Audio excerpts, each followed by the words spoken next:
A very, very, very good evening. Good evening, good evening, good evening to everyone. जितने बच्चे live हैं सभी को वेरी वेरी गुड इवनिंग। चलिए sir आते हैं, कम टू द पॉइंट। आज का जो सेशन है वो किसके लिए है मैं पहले स्टार्टिंग में बता दूं। आज का जो मैं सेशन लेने वाला हूं ये है हमारा सिर्फ बीकॉम सेमेस्टर 5 वाले स्टूडेंट के लिए।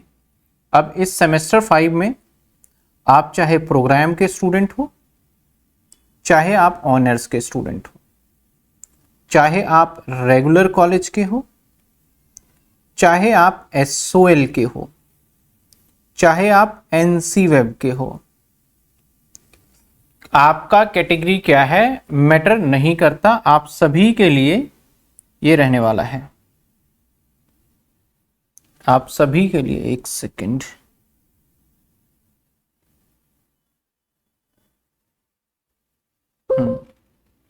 आप सभी के लिए ये क्लास रहने वाला है, ठीक है। तो पहले आपको क्लियर हो गया कि किस बात पे है। आज के टॉपिक जो हमारा रहने वाला है that is income tax act 2025।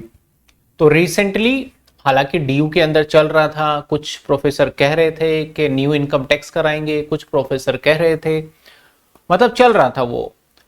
As per rule देखा जाए तो अभी new income tax act Delhi university में एप्लीकेबल नहीं होना चाहिए था एज पर रूल देखा जाए, बट डीयू ने उसे एप्लीकेबल किया और एप्लीकेबल कर एक्सेप्शनली बोला कि हम इसको एप्लीकेबल कर रहे हैं। जो अभी मीटिंग 4 अगस्त को हुआ था उन्होंने कहा, और मेरे हिसाब से ये ठीक भी है, क्योंकि पुराने वाले अगर हम आपको पढ़ाते हैं तो उसका क्या बेनिफिट मिलेगा, वो तो खत्म ही हो जाना है ना।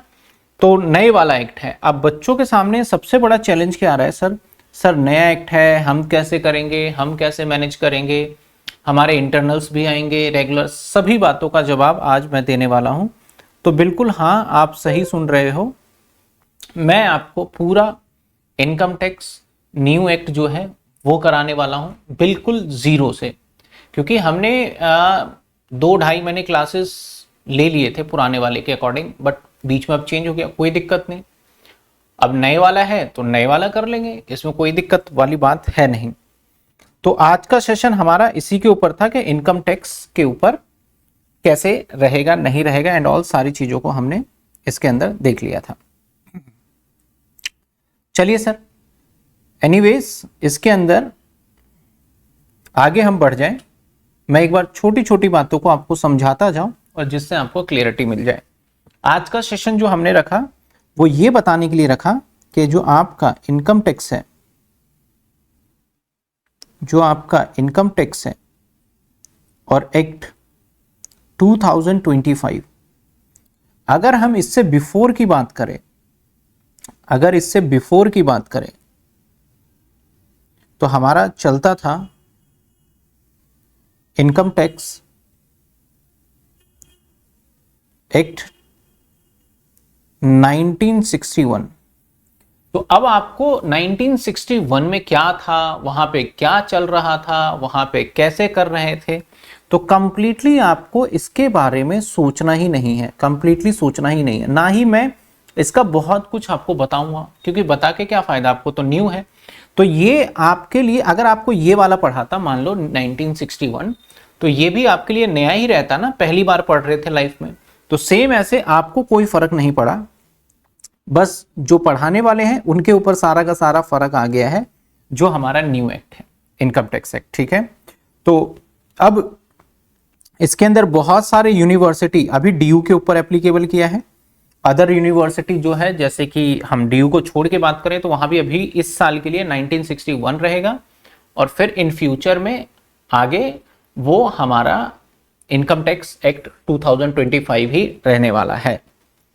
तो सर आप कैसे पढ़ाएंगे इसको इन डिटेल पढ़ने वाले हैं, इन डिटेल, एकदम डिटेल में हम डिस्कस करेंगे और मजा आने वाला है। रेगुलर क्लासेस लूंगा और हो सकता है कि मॉर्निंग, अर्ली मॉर्निंग में क्लास रिकॉर्ड करूं और आपको मिल जाए, और हो सकता है कि इवनिंग जैसे अभी लेट नाइट लगाया है, इसी तरीके से मैं थोड़ी लंबी लंबी क्लास लेनी पड़ेगी। प्रॉब्लम ये आएगी कि अभी आपके कॉलेज के इंटरनल्स है, इंटरनल्स के साथ साथ बड़ी सारी चीजें आपके कॉलेज के अंदर आ जाती है, टेस्ट आ जाता है जिसके अंदर ये first second third unit like इस तरीके से रहता है। आइए हम आगे बढ़ते हैं। और क्या है इनकम टैक्स एक्ट 1925 और कैसे हम आगे पढ़ेंगे, कितने मार्क्स के कौन से चैप्टर्स हैं और कैसे करेंगे। सबसे पहले मैं बुक की बात कर लूं एक बार। बहुत सारे बच्चों के मन में है सर कौन सी बुक लेनी है, तो मार्केट में अभी तक एज नाउ कोई भी बुक नहीं आई है। आपके लिए कोई बुक नहीं है जहां से आप स्टडी कर पाओ। पहली बात, आपको बुक की बात करें तो बुक नहीं है। कुछ बच्चे कहेंगे सर बुक है, देखिए मेरे पास भी बुक है, ये आप देख पाएंगे। आप इनकम टैक्स एक्ट है ये जो 2026 है, ये बुक है। तो that is book not for BCom student.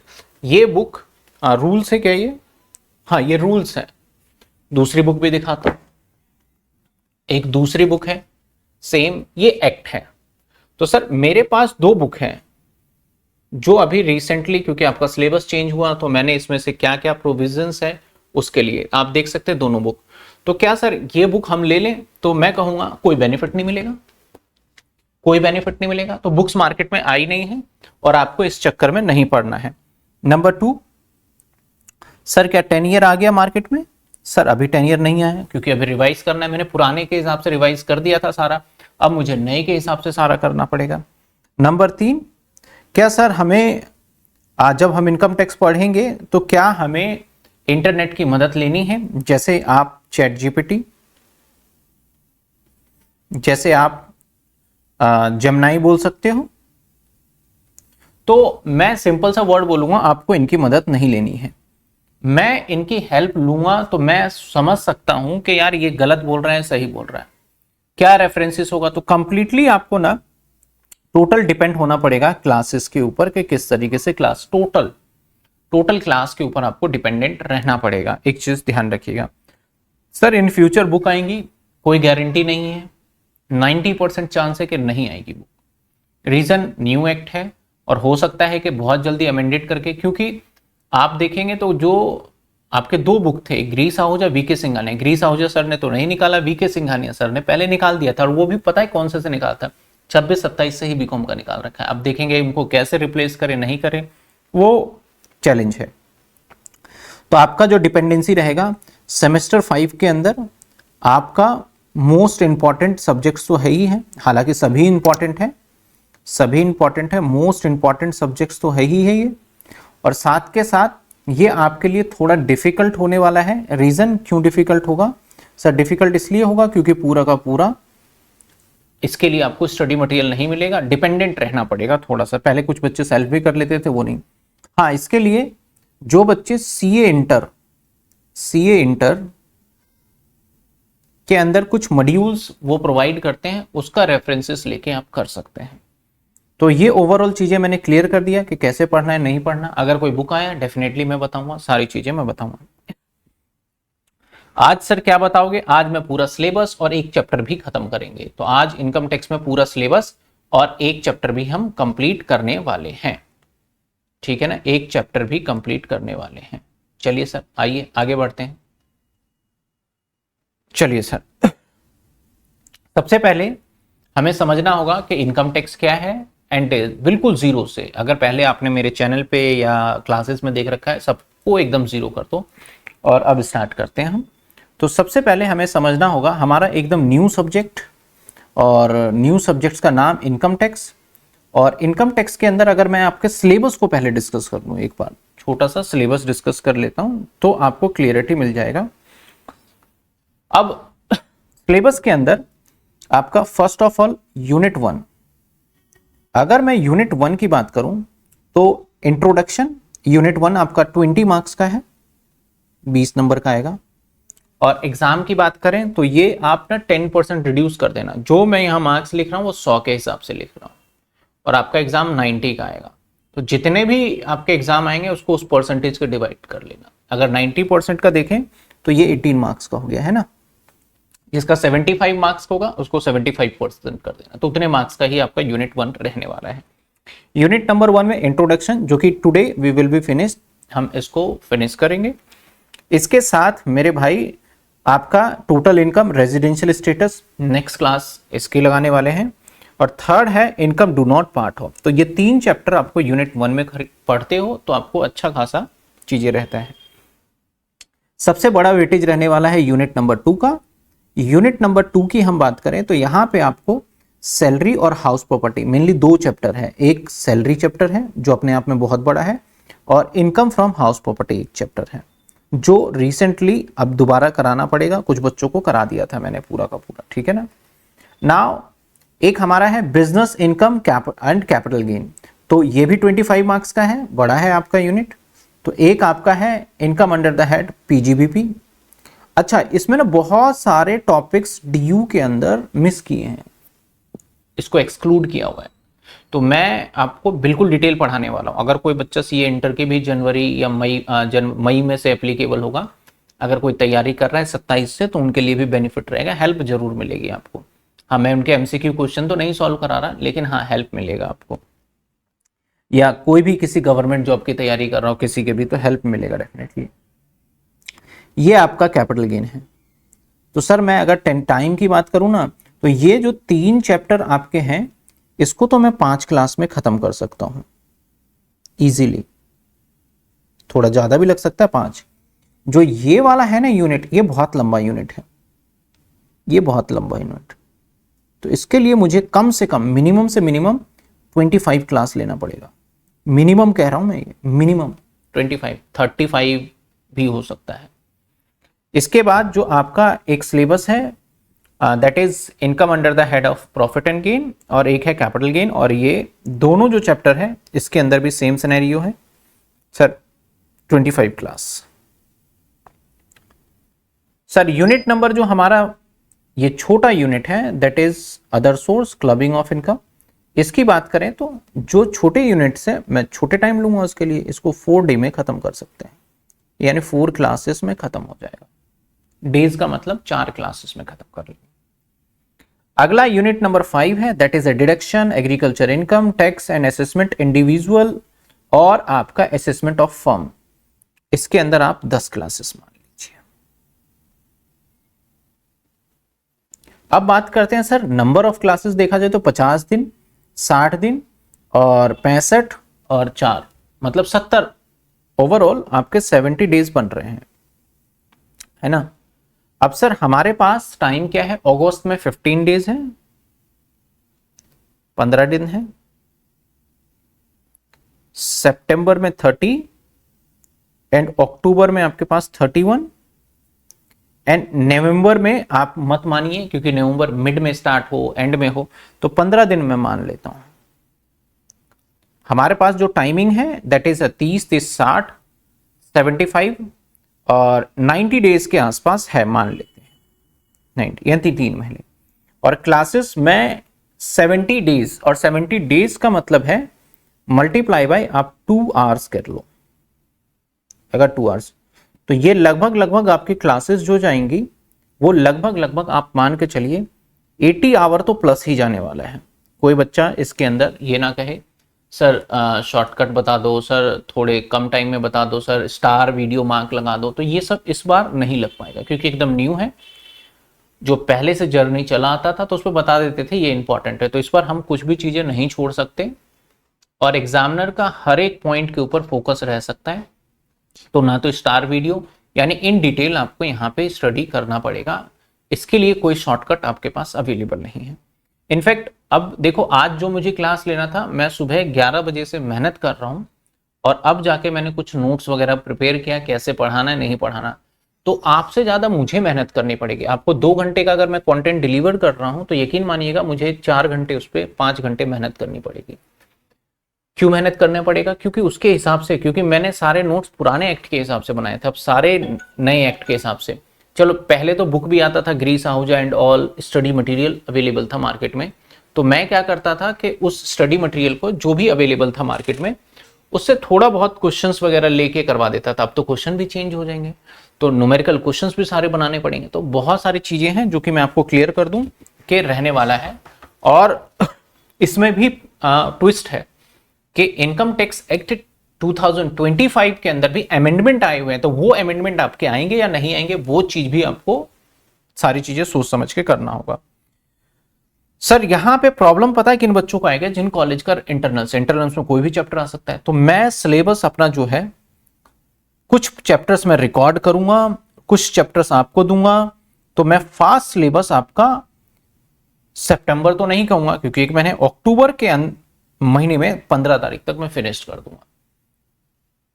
जो लाइव क्लासेस रहेंगी लाइव, और जो रिकॉर्डेड रहेगी रिकॉर्डेड, क्योंकि मैं 2 से 4 घंटे की रिकॉर्डिंग करके उसके अकॉर्डिंग आपको बता दूंगा, ठीक है ना। तो ये ओवरऑल आपका सिलेबस था। इनकम टैक्स जो न्यू आपका है उसी के अकॉर्डिंग सारा का सारा सिनेरियो हम लेके चल रहे हैं। चलिए सर, अब हम स्टार्ट करते हैं आज की journey. New income tax act पढ़ेंगे और उसको बहुत अच्छे से करेंगे।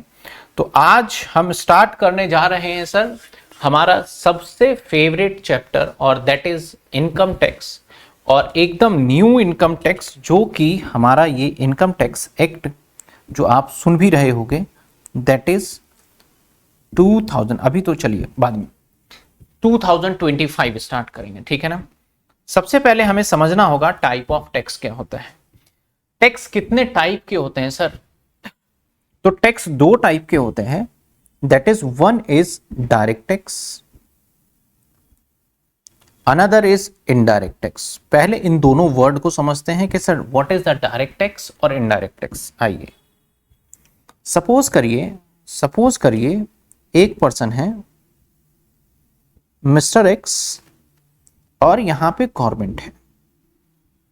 गवर्नमेंट जब भी मैं कहूंगा तो जो इनकम टैक्स जिनको जमा करना होता है वो है गवर्नमेंट का मतलब, ये गवर्नमेंट है, और ये मिस्टर एक्स है।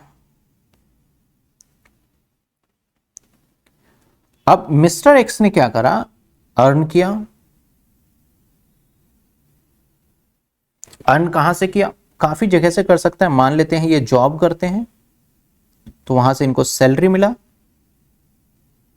नंबर 2, हो सकता है ये जॉब से आने के बाद ट्यूशन व्यूशन पढ़ा लेते हो, तो बिजनेस भी है इनका, तो वहां से भी इनकम आ गया। हो सकता है इनके 4-5 मकान हो, तो वहां से किराया भी आता हो, तो रेंट से इनकम आ गया, जिसको हम हाउस प्रॉपर्टी इनकम कहते हैं। एचपी में लिख रहा हूं शॉर्ट फॉर्म में। हो सकता है इसने कुछ गोल्ड वगैरह सस्ते में खरीदा था, पता है ना गोल्ड कितना महंगा हो गया है, तो गोल्ड वगैरह सस्ते में खरीदा है तो अब बेच दिया हो, यानी कैपिटल गेन। और 5वां, हो सकता है इनके बैंक से एफडी वगैरह भी हो, तो बैंक से ब्याज आता हो, तो यानी अदर सोर्स। कैपिटल गेन मतलब इसने गोल्ड बेच दिया, ऐसे समझना। कैपिटल गेन नहीं समझ में आ रहा कोई बात नहीं। अदर सोर्स मतलब इंटरेस्ट की इनकम।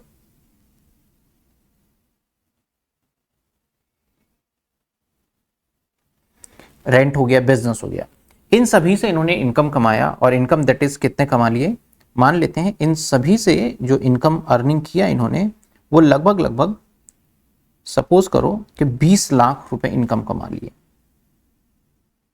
अब मैं एक सिंपल सा सवाल पूछूंगा, 20 लाख रुपए किसने इनकम कमाए बताओ? 20 लाख इनकम किसने कमाया है? मिस्टर एक्स ने। किसने कमाया है सर? मिस्टर एक्स ने। 20 लाख रुपए किसने कमाया है सर? मिस्टर एक्स ने कमाया। बिल्कुल सही। तो इस इनकम पे, जो ये इसकी इनकम है, जो इसका इनकम है, इस इनकम पे टैक्स कौन देगा साहब? इस इनकम पे टैक्स कौन देगा? तो इस इनकम पे टैक्स भी मिस्टर एक्स ही देंगे। तो ये सीधा गवर्नमेंट के पास जाएगा, ये सीधा गवर्नमेंट के पास जाएगा। ये गवर्नमेंट है, तो ये जो इसके ऊपर इनकम पे टैक्स देगा, ये डायरेक्ट सीधा कन्वर्सेशन गवर्नमेंट से करेगा। यानी गवर्नमेंट को बोलेगा सर हमारी इतनी इनकम है, हम टैक्स देना चाहते हैं, तो गवर्नमेंट इसको अपना अकाउंट नंबर दे देगा। जैसे हालांकि टैक्स जमा करते हैं अकाउंट नंबर में, और उसके अकाउंट में ये 20 लाख के ऊपर जितना भी टैक्स बने, सपोज करो 20 लाख के ऊपर एक मोटा मोटा हम सिंपल सा अंदाजा ले लेते हैं, 1 लाख रुपए टैक्स बन रहा है अंदाजा, तो ये सरकार को 1 लाख रुपए दे देगा।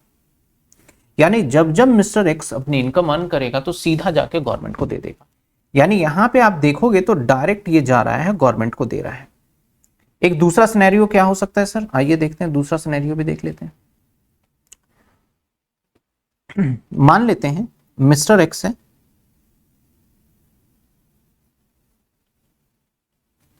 और इसने किसी दुकान से, एक शॉपकीपर है, एक दुकान है, और मान लेते हैं यहां पे गवर्नमेंट है, यानी जिन्हें टैक्स देना होता है वो है।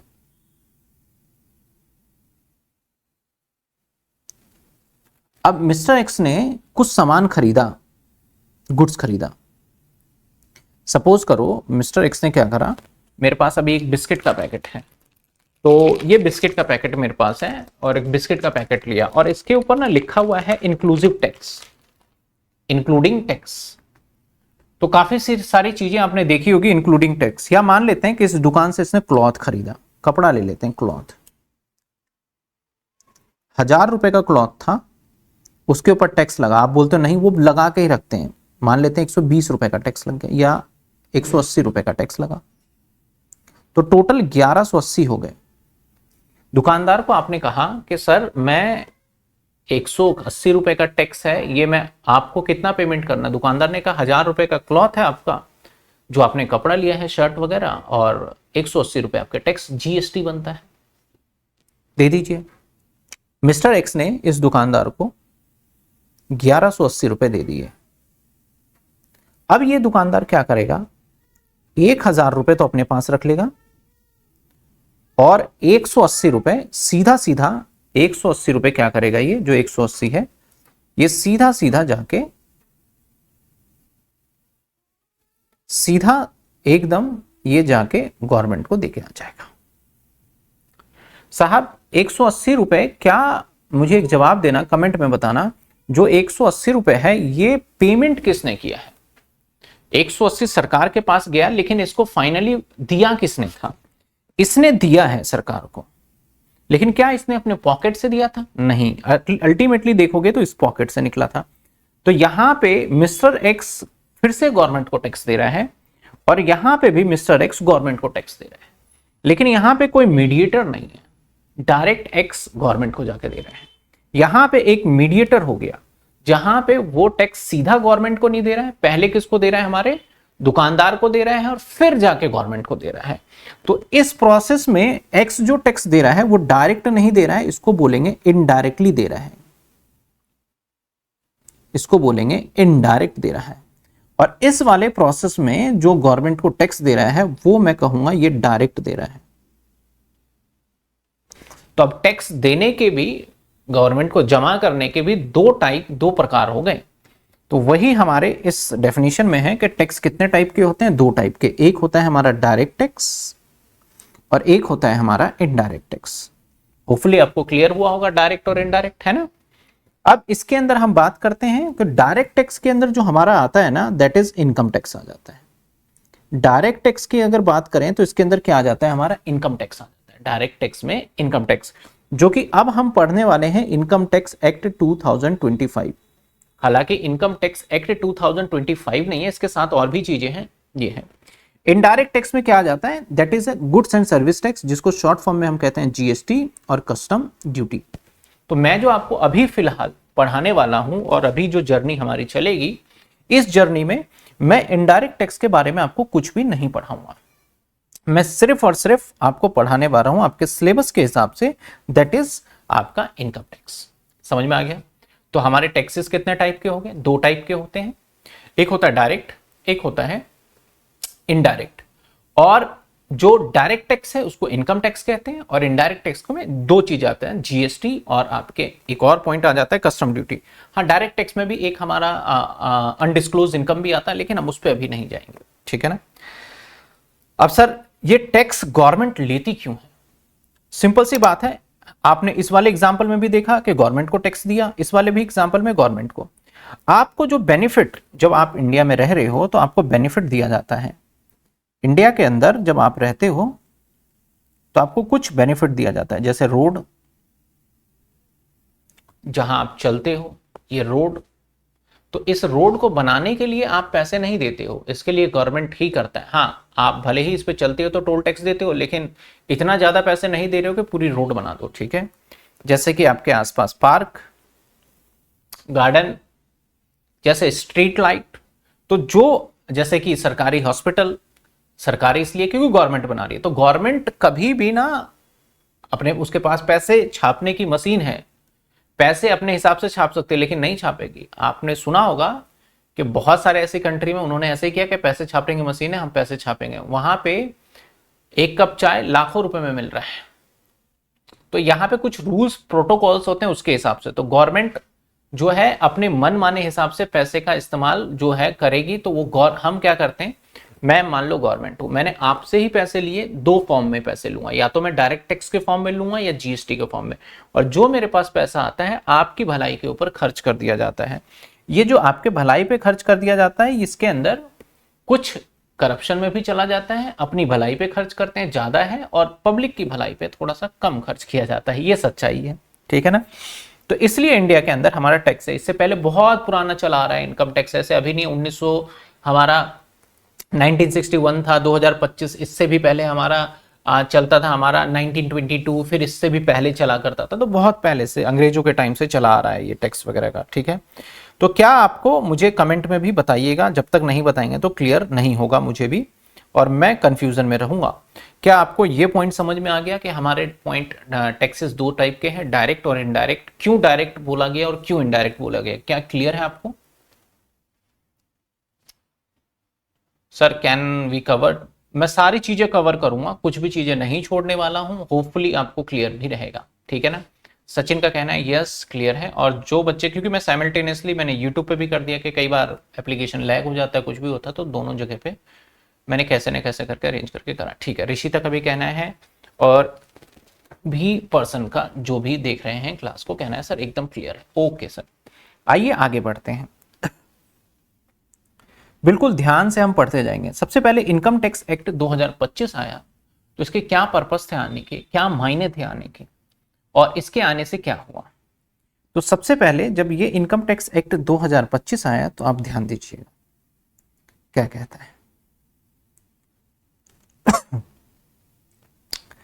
कहता है, अब देखो यहां पे एक शब्द आया, दैट इज, यहां पे शब्द देखना, लीवे। लीवे मतलब लगाना, लेवे मतलब होता है लगाना, ठीक है ना, इंग्लिश का वर्ड है, इसका मतलब लगाना। जब किसी के ऊपर हमें टैक्स लगाना होता है तो कहते हैं, कहता है ऑफ इनकम टैक्स, जो इनकम टैक्स लगा इंडिया। अब ये देखो, ये जो मैं हाईलाइट कर रहा हूं ना, ये इंडिया, इंडिया पे लगा, govern by the income tax act, जो कि गवर्न होगा, ये थोड़ा बड़ा नहीं हो सकता क्या,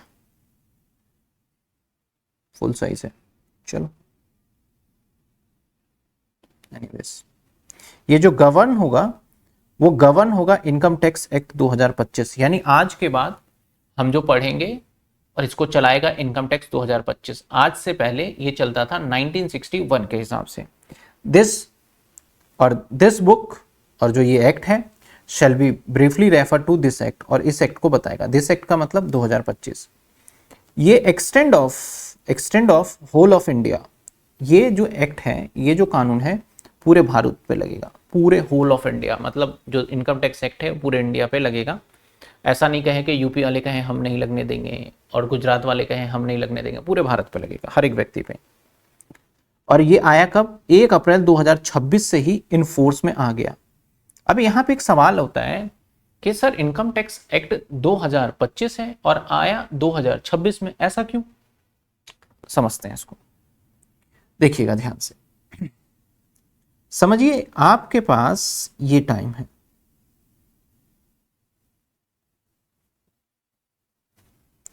कोई भी एक्ट बनने के लिए सिंपल सा क्या फॉर्मेट होता है कि जो हमारा पार्लियामेंट है, और जहां पे हमारा लेजिस्लेटिव असेंबली है, जिसे हम विधानसभा भी कहते हैं, राज्यसभा भी कहते हैं, विधानसभा कहते हैं। तो नॉर्मली होता है क्या है कि कोई भी एक्ट जो पार्लियामेंट है, वहां पे सभी एमपी, जितने भी एमपी होते हैं, अब एमपी के अंदर कौन है, जैसे कि हमारे देश में प्रधानमंत्री जो बनते हैं वो एमपी की मदद से बनते हैं, और हमारे देश के अंदर जो मुख्यमंत्री बनते हैं वो एमएलए की मदद से बनते हैं। यानी आप विधायक बोल सकते हो, और एमपी का मतलब आप बोल सकते हो उनको क्या कहते हैं, हम निगम पार्षद बोल सकते हो, ठीक है ना, निगम पार्षद बोल सकते हो। तो जितने भी एमपी हैं, अब यहां पे जो रूलिंग पार्टी होती है, रूलिंग मतलब जो सत्ता में है, और जो अपोजिशन होता है जैसे कि राहुल गांधी, तो एक यहां पे एमपी मोदी जी के थे और एक यहां एमपी राहुल जी के थे, राहुल गांधी के थे। तो इन दोनों पार्टी का मिलके एक वोटिंग होता है कि हम ये चीजें करने वाले हैं, और यहां पे अगर वो वोटिंग पास हो जाता है तो हम बोलते हैं वो कानून बन गया। तो 2025 के अंदर तो लड़ाई चल रही थी, 2025 के अंदर लड़ाई चल रही थी कि हम ये कानून लेके आए हैं, ये ऐसे करेंगे वैसे करेंगे, यानी आम जनता को कोई खबर नहीं था। 2025 के अंदर पूरा 2025 में लड़ाई चला, किसी को कोई पता नहीं है। अल्टीमेटली 2025 में जब लड़ाई चला, और तो फिर फाइनली डिसीजन हुआ, चलो यार इसे आने दो, इस एक्ट को आने दो, कोई दिक्कत नहीं है। सब मान गए, मोदी जी तो माने हुए थे ही, राहुल जी भी मान गए, आने दो, और वोट पास हो गया। इसके बाद जब यहां लड़ाई चल रहा था कि आएगा या नहीं आएगा, कंफ्यूजन था, देन फर्दर अब आया 1 तारीख 2026।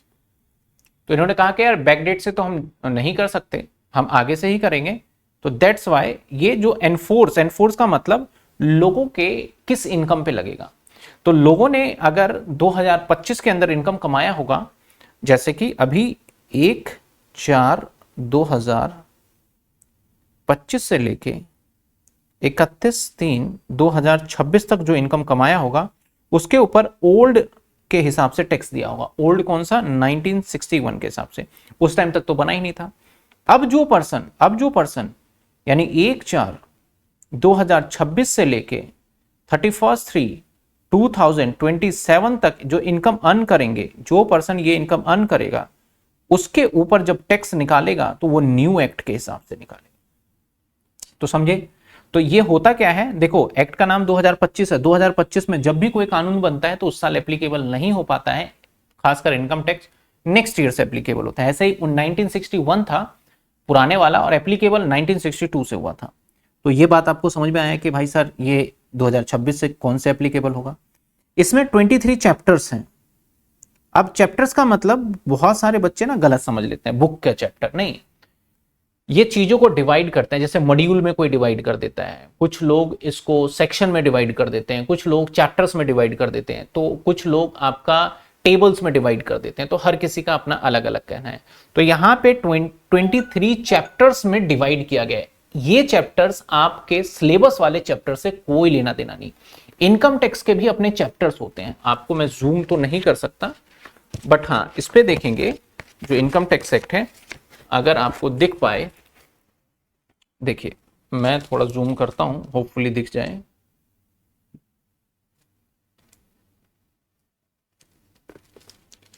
देखिए यहां पे आपको चैप्टर्स दिख रहा होगा, ये देखिए चैप्टर नंबर 6 है, चैप्टर नंबर आपका 7 है, इसके बाद चैप्टर नंबर आपका 5 है। तो ये चैप्टर ना कानून के अपने चैप्टर्स हैं, आपके सिलेबस का चैप्टर नहीं है। तो पहली चीज ये समझ लीजिएगा, ये आपके सिलेबस का चैप्टर नहीं है, ये कानून जो बना था उसके अपने चैप्टर्स हैं, ठीक है ना। तो होपफुली आपको क्लियर हुआ होगा किस चैप्टर्स की यहां बात चल रही है।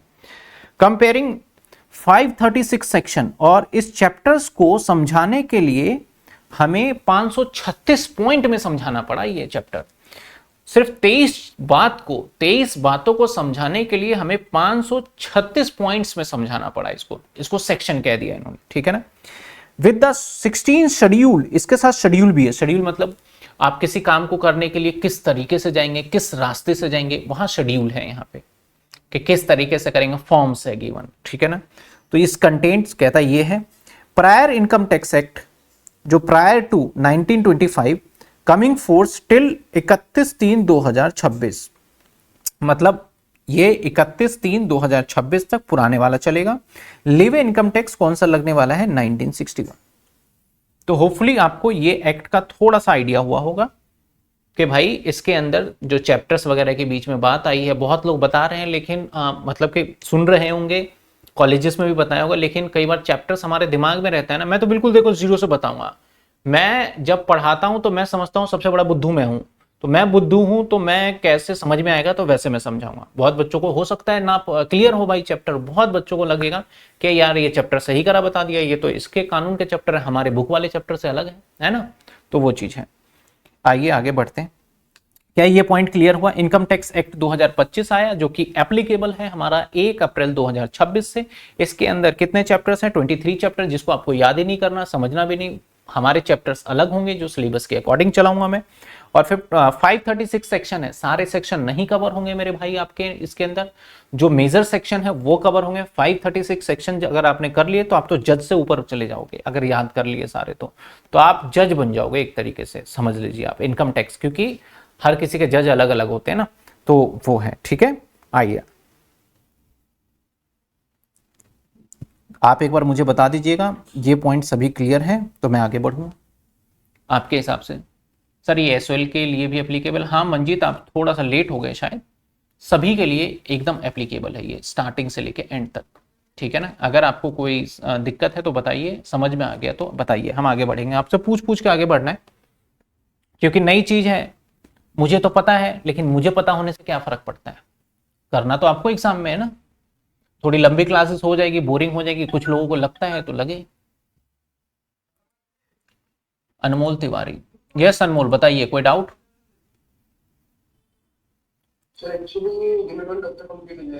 यूनिट 1 जो है आपका 2 से, मैंने यहां लिखा है, शायद आप थोड़ा लेट हो गए, मैंने बता दिया है कि 3 से 4 दिन में हम कंप्लीट कर लेंगे। 5 दिन का मैंने टारगेट रखा है।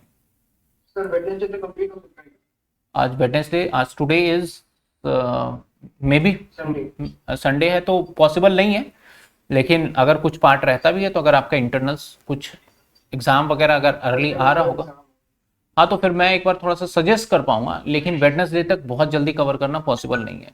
अभी देखिए हमारा आधा घंटा लगभग हो गया है, तो थोड़ा चलेगा वो। ठीक है ना, ओके वेलकम।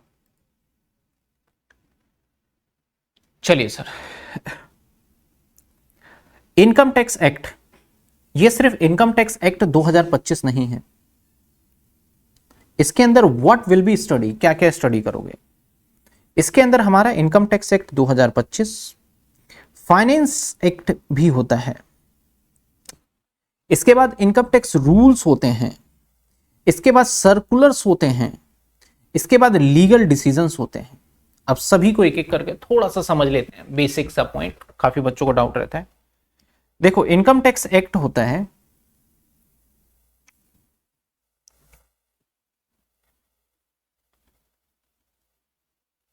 इनकम, थोड़ा इधर हो जाए,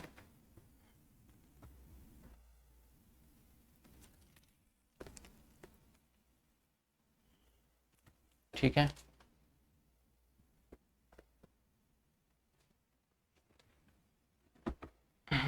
अब ठीक है, थोड़ा मैं विजुअल भी रहूंगा आपके लिए, ठीक रहेगा। देखिए इनकम टैक्स एक्ट 2025, ये वो है एक बार कानून जो बन गया सो बन गया, इसके अंदर काफी सारी चीजें आ गई। लेकिन अब जो इनकम टैक्स है ना, अगर बोला जाए तो सबसे मोस्ट अपडेटेड पॉइंट्स है इनकम टैक्स। अब इनकम टैक्स के अंदर अभी क्या है, अभी मैं सिंपल बात करूं, नाउ अभी के टाइम क्या है सर, अभी 12 लाख रुपए तक अगर आपकी इनकम है तो आपको टैक्स कितना देना होगा? 0। हम इसके ऊपर बाद में डिस्कस करेंगे, अभी समझ लो, अगर 12 लाख रुपए तक आपकी इनकम है तो टैक्स कितना देना होगा? 0। क्या ये जीवन भर 12 लाख ही रहेगा? एक बात बताऊं, जब शुरू में आया था इनकम टैक्स तो बहुत कम था ये इनकम लिमिट, तो जैसे जैसे इन्फ्लेशन बढ़ता है, परचेसिंग पावर बढ़ता है, तो ये लिमिट भी क्या होता है हमारा, बढ़ता रहता है ना। तो नेक्स्ट ईयर सपोज करो ये इनकम बढ़कर हो गया 16 लाख रुपए तक, आपके टैक्स हो जाएंगे 0 नेक्स्ट ईयर, मान लेते हैं। उससे अगले साल 20 लाख भी हो जाएगा 0। तो ये चेंजेस जो आ रहे हैं, तो चेंजेस कब आते हैं? क्योंकि जब गवर्नमेंट होता है, वो गवर्नमेंट अपने बजट को लेके आता है ना, तो वो कभी भी ऐसा नहीं है कि चाइना में जैसे एक ही गवर्नमेंट है तो उसने बोला जो हमने बोल दिया वैसे चलना पड़ेगा, देश के हित में करना पड़ेगा। तो गवर्नमेंट बड़ी सारी चीजें ना मतलब कंट्री के लिए फेवरेट नहीं होती है। उनको लगता है अगर मैंने ये चीजें कर दी तो मैं हार जाऊंगा, तो भाई वो लाते ही नहीं है वो चीज, ठीक है ना। तो उसके लिए हमें हर साल एवरी ईयर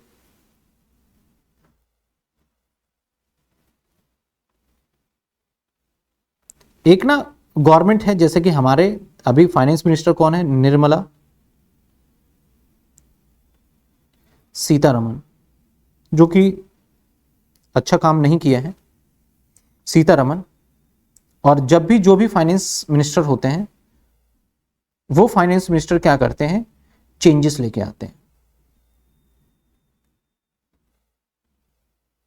क्या करते हैं वो, चेंजेस लेके आते हैं। कोई भी चेंजेस, जैसे अब 20 लाख तक टैक्स नहीं देंगे, अब मतलब जो भी चेंजेस लेके आए, मैं सारी चेंजेस तो अभी बताऊंगा तो कंफ्यूजन हो जाएगी कि सैलरी पे नहीं देंगे या फिर हाउस प्रॉपर्टी पे इतना एग्जेम्पशन देंगे, चेंजेस। तो ये जो चेंजेस आता है ना, वो कैसे लेके आए, तो कोई ना कोई पर्चा लेके आएगा, तो कोई ना कोई बिल होगा, तो उस बिल को हम बोलते हैं फाइनेंस एक्ट। और ये finance act every year 28 Feb में आ जाता है, आई गेस पहले ही आ जाता है। पहले 28 था, अब 1 फेब को ही आ जाता है, मतलब फेब के मंथ में यह आ जाता है हर साल, और हर साल अपडेट होता है। तो इनकम टैक्स एक्ट आपने पढ़ लिया, अभी पढ़ लिया, इस साल पढ़ लिया। अब इसमें जो बदलाव आएगा तो आपको सिर्फ और सिर्फ क्या पढ़ना पड़ेगा, आपको सिर्फ और सिर्फ फाइनेंस एक्ट पढ़ना पड़ेगा।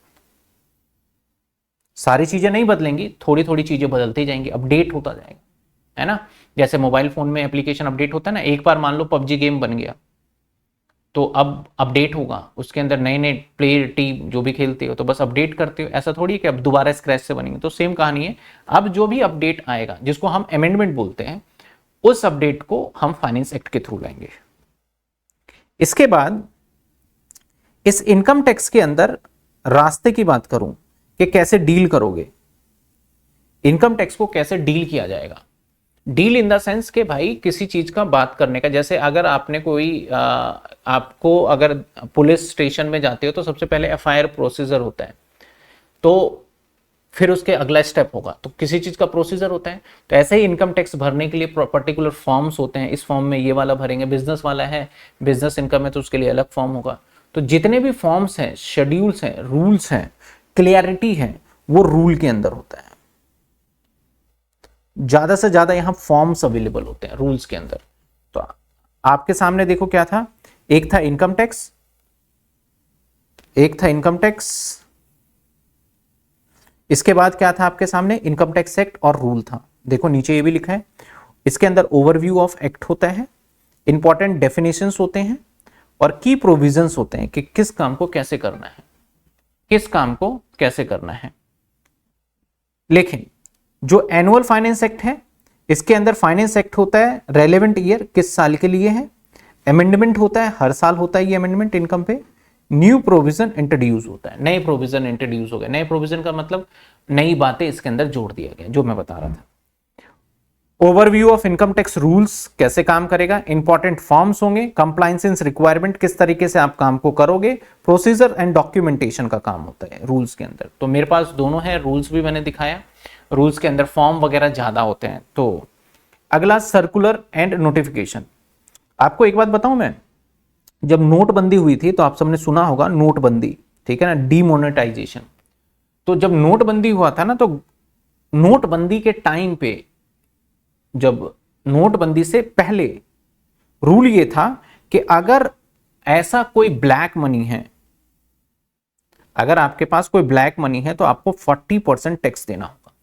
नॉर्मली 30 है और आपको 40% टैक्स देना पड़ेगा अगर ब्लैक मनी निकला आपके पास। तो लोग बाग क्या करते थे, यार ये 40% ही है। उस टाइम पे हमारे फाइनेंस मिनिस्टर जो थे ना, अरुण जेटली जी थे, वो अच्छा काम कर रहे थे, फिर भी लॉयर थे, वो भी अच्छा काम कर रहे थे। उस टाइम पे अरुण जेटली थे, तो वहां पे रूल ये था कि 40% तक टैक्स देंगे। तो जितने लोगों के पास एक्स्ट्रा पैसे थे ना, तो वो सोच रहे थे कि टेंशन क्या है, 30 दे रहे थे, 10 और दे देंगे, मौज काट रहे थे। और बैंक में बेझिझक अपने पेमेंट को जमा कर रहे थे, या फिर बता ही नहीं रहे थे गवर्नमेंट को हमारी ये इनकम है, वो आराम से चल रहा था। गवर्नमेंट को लगा यार इससे तो ब्लैक मनी नहीं रुकेगा, क्योंकि लोगों को ये पता है कि मैं गवर्नमेंट को अपनी इसको ऐसे इनकम, जैसे जो भी मेरा प्रॉफिट हो रहा है मैं सरकार को ना बताऊं तो इसको बोलते हैं अनडिस्क्लोज इनकम, या फिर इसी को ब्लैक मनी कहते हैं। ठीक है ना, आपने अगर आज एक बेटिंग लगाया आईपीएल में, अपने दोस्त से पैसे कमाए और वो पैसा आपने गवर्नमेंट को नहीं बताया, तो वो अब ब्लैक मनी हो जाता है। भले ही मैं मेहनत करके पैसे कमा रहा हूँ, दिन रात करके मेहनत कमा रहा हूँ, ट्यूशन पढ़ा रहा हूँ, और मैं गवर्नमेंट को ना बताऊं तो मेरी पैसे को ब्लैक मनी कहा जाएगा, और दूसरे शब्दों में इसको अनडिस्क्लोज इनकम भी कहा जाएगा। ठीक है ना, अनडिस्क्लोज इनकम।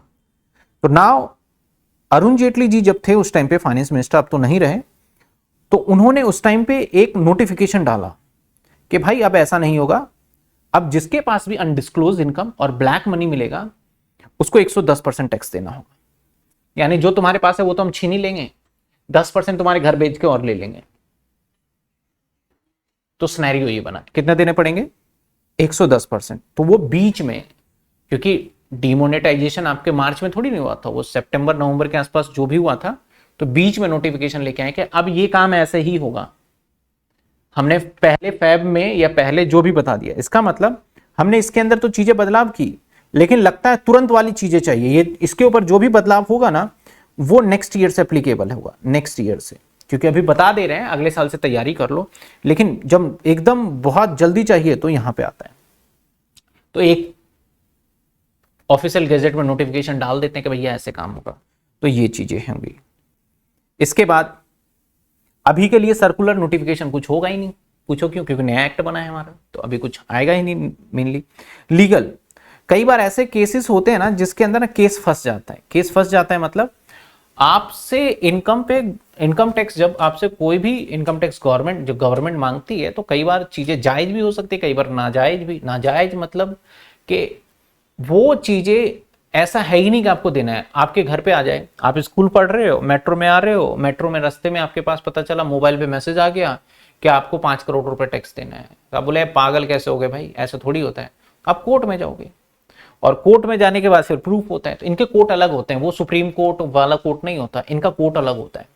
इनका कोर्ट बीकाजी गामा प्लेस में है दिल्ली में, मैं गया हुआ हूँ, वहां पे इनकम टैक्स की हियरिंग अलग होती है। तो इनके कोर्ट अलग होते हैं थोड़े से, तो ट्रिब्यूनल होते हैं, कोर्ट होते हैं, तो वो सुप्रीम कोर्ट या हाई कोर्ट वाला नहीं रहता। तो वहां जाओगे तो वहां पे कोर्ट के अंदर केसेस होते हैं, इस केसेस के हिसाब से सारी चीजें चलते हैं। जैसे कि मैं कुछ केस लॉ के नाम बताऊं, तो अभी भी वो लॉ तो फॉलो ही होंगे, जो जजमेंट होते हैं जज के, कि पहले एग्रीकल्चर इनकम था, तो एग्रीकल्चर इनकम था, आप खेती करोगे तो एग्रीकल्चर इनकम है, वो टैक्स फ्री है। एक पर्सन ने क्या करा कि जंगल की सारी लकड़ी काट दी, बोला भाई ये एग्रीकल्चर खेती था, और उसको बेच दिया और करोड़ों मुनाफा कमा लिया। जज का जजमेंट आया कि भाई खेती तो तुमने किया ही नहीं, ये तो जंगल काटा है। तो बोला सर आपने तो बोला खेती मतलब जमीन में कुछ तो उगा हुआ था, उसी को काटा है। तो ऐसे सिचुएशन में जजमेंट आया नहीं, आपको खेती करना है तो खेती के टाइम पे आपको बेसिक एक्टिविटी या सब्सिक्वेंट एक्टिविटी भी करना पड़ेगा। बेसिक मतलब आपको उगाना भी पड़ेगा और फिर काटना पड़ेगा, तो आपकी एग्रीकल्चर एक्टिविटी में फिर एग्जेम्प्ट हो जाएगा। यानी एग्जेम्प्ट मतलब आपको टैक्स नहीं देना पड़ेगा उस प्रॉफिट पे। और अगर ऐसा कोई है जहां पे आपने कुछ काट के बेच दिया तो वो नहीं होगा। तो वो एक जजमेंट आया जो कि एक बेंचमार्क जजमेंट बन गया, राजा बिनोय कुमार का था, हम आगे देखेंगे। तो वो जजमेंट जो आया, उस जजमेंट के हिसाब से भी कुछ फैसले लिए जाते हैं। तो सर इतनी सारी बातें कर रहे हो, क्योंकि और भी कहीं पढ़ोगे, कहीं ना कहीं देखोगे इन फ्यूचर में, तो बातें इतनी होगी। हमारे काम की चीज ना, और हमें सिर्फ पढ़ना ये है, दैट्स इट। आपको इनकम टैक्स एक्ट 2025 पढ़ना है, और जो आपको पढ़ाया जाएगा इसके अंदर सब कुछ इंक्लूडेड होगा। तो आपको अलग से इनकम टैक्स एक्ट को नहीं देखना है, सॉरी फाइनेंस एक्ट को नहीं समझना है, अलग से रूल्स को नहीं देखना है, नोटिफिकेशन नहीं देखना है। तो हम जो पढ़ेंगे मैं सभी को लेके पढ़ूंगा, तो आपको इसके बारे में चिंता बिल्कुल भी नहीं करना है कि सर रूल तो नहीं पढ़ा है, सर आपने नोटिफिकेशन आया था वो तो नहीं पढ़ा है। सब कुछ इसी के अंदर होगा। तो जो इनकम टैक्स सीख रहे हैं, ऐसे ये अलग अलग चीजें हैं, ये तब काम आता है ये इस रूल्स के अकॉर्डिंग, सर्कुलर नोटिफिकेशन। जब आप केस लड़ने जाओगे ना, जज के सामने आप दलील दोगे कि सर इस रूल्स के अंदर ये फॉर्म नंबर में ऐसे प्रेजेंट करना था, हमने किया था, या इस जजमेंट के तहत, तो वो वहां पे ये डिफरेंशिएट होता है। पढ़ते टाइम पे आपको कुछ पता भी नहीं चलेगा, ठीक है ना। कहीं कहीं रेफरेंसेस आएगा तो मैं बता दूं। आ जाइए सर, आगे बात करते हैं। हमें न्यू सब्जेक्ट्स, तो न्यू सब्जेक्ट्स का पहला फंडामेंटल पता है क्या होता है? पहला फंडामेंटल होता है कि उनके बेसिक टर्म्स को जान लो। कुछ कुछ बेसिक टर्म्स यूज होते हैं, उसको जानना बहुत जरूरी है। यहां से हमारा चैप्टर स्टार्ट हो जाता है। तो बेसिक टर्म्स में सबसे पहले आपको समझना होगा कि sir what is the assessee. सबसे पहले आपको समझना होगा sir what is the assessee. SSC कौन होता है, एसएससी कौन होता है, ठीक है। फिर समझेंगे हम what is the tax year. साहब टैक्स ईयर क्या है, एसएससी के बाद टैक्स ईयर देखेंगे। फिर हम देखेंगे असेसमेंट, फिर देखेंगे पर्सन, फिर देखेंगे एग्रीकल्चर इनकम। तो ये कुछ बेसिक हम डेफिनेशन, एग्रीकल्चर इनकम बाद में भी देख लेंगे। तो हम ये बेसिक डेफिनेशन को पढ़ेंगे जिससे कि हमारा चैप्टर 1 कंप्लीट हो जाता है। चैप्टर 1 इनकम टैक्स का नहीं, चैप्टर 1 जो कि मैं मानता हूं यहां तक पढ़ने से चैप्टर 1 का थोड़ा सा पार्ट रह जाता है, टैक्स कैलकुलेशन भी 1 में ही मैं लेके चलता हूं। तो सबसे पहले हमें समझना होगा sir what is the assessee. SSC क्या होता है समझो, समझो एसएससी। जैसे मान लो ये गवर्नमेंट है और आप अभी सब पढ़ रहे हो और मैं ये मान के चल रहा हूं आपकी कोई इनकम भी नहीं है, आपकी जर्नी अभी बिल्कुल स्टूडेंट वाली चल रही है, आप स्टडी ही कर रहे हो, कोई इनकम नहीं है। और गवर्नमेंट का मतलब क्या है, जो आपसे टैक्स लेगा, टैक्स डिपार्टमेंट। गवर्नमेंट का मतलब क्या है, जो आपसे टैक्स लेगा, और ये आप हो।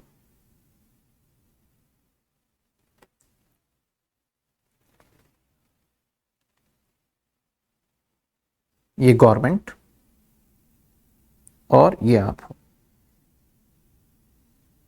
बहुत सिंपल सी कहानी है। गवर्नमेंट ने कहा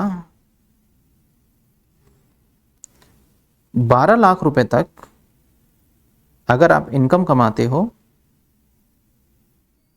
तो आपका टैक्स होगा 0। गवर्नमेंट ने कह रखा है कि अगर आप 12 लाख रुपए तक इनकम कमाते हो तो आपका टैक्स होगा 0। आपकी इनकम 4 लाख है। आपकी इनकम कितनी है, 4 लाख। तो क्या आप गवर्नमेंट से हालचाल पूछने या पूछवाने जाओगे? गवर्नमेंट आपको बुला भी नहीं सकता अपनी मर्जी से। अगर गवर्नमेंट आपको कहता है कि भाई टैक्स दे, तो आप बोले किस बात का टैक्स, मेरी इनकम 4 लाख है, तुमने कह रखा है कि भाई 12 लाख पे टैक्स देना है, किस बात के टैक्स दूंगा? यानी गवर्नमेंट का और आपका कोई इंटरेक्शन ही नहीं होगा। तो इसका मतलब आप जो हो ना एसएससी नहीं हो, आप एसएससी नहीं हो। एक व्यक्ति है, ये मिस्टर एक्स है, एक व्यक्ति है मिस्टर वाई, इसकी इनकम 20 लाख है। क्या अब इसे गवर्नमेंट से बातचीत करनी पड़ेगी? बातचीत करने का इन द सेंस है क्या टैक्स देना पड़ेगा गवर्नमेंट के, अपना पैन कार्ड ये सब चीजें करवाना पड़ेगा? तो जी हाँ। तो ऐसे सिचुएशन में ये बंदा जिसको कि गवर्नमेंट को टैक्स देना पड़ेगा, गवर्नमेंट का इनकम टैक्स के पोर्टल पे जाना पड़ेगा और वहां पे सारी डिटेल जानकारी डालना पड़ेगा। अगर नहीं डालेगा तो इसको जेल भी हो सकता है। That is SSC. उसे क्या बोलेंगे हम? एसएससी। उसे क्या बोलेंगे? एसएससी। तो सिंपल सी बात है, एसएससी कौन है? जो व्यक्ति, जो पर्सन गवर्नमेंट को टैक्स देने के लाइबल है। तो भाई तुम्हारा नाम वाई है, हम क्या करेंगे तुम्हारे नाम का, रिश्तेदारी थोड़ी निभानी है, तो हमें तुम्हें एक कॉमन नाम दे देंगे, दैट इज एसएससी। यानी जो पर्सन गवर्नमेंट को टैक्स देने के लिए लाइबल है उसका एक कॉमन सा नाम दे दूंगा और वो नाम क्या रहेगा? एसएससी। समझ में आई बात आपको? एसएससी किसे बोलेंगे? चलिए एक बार डेफिनेशन को भी देख लेते हैं, एसएससी क्या होता है।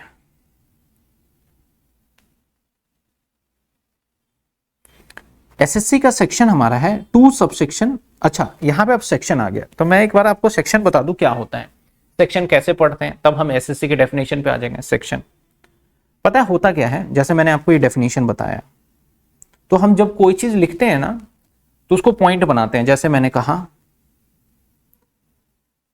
फॉर एग्जाम्पल, ध्यान देना कैसे समझते हैं।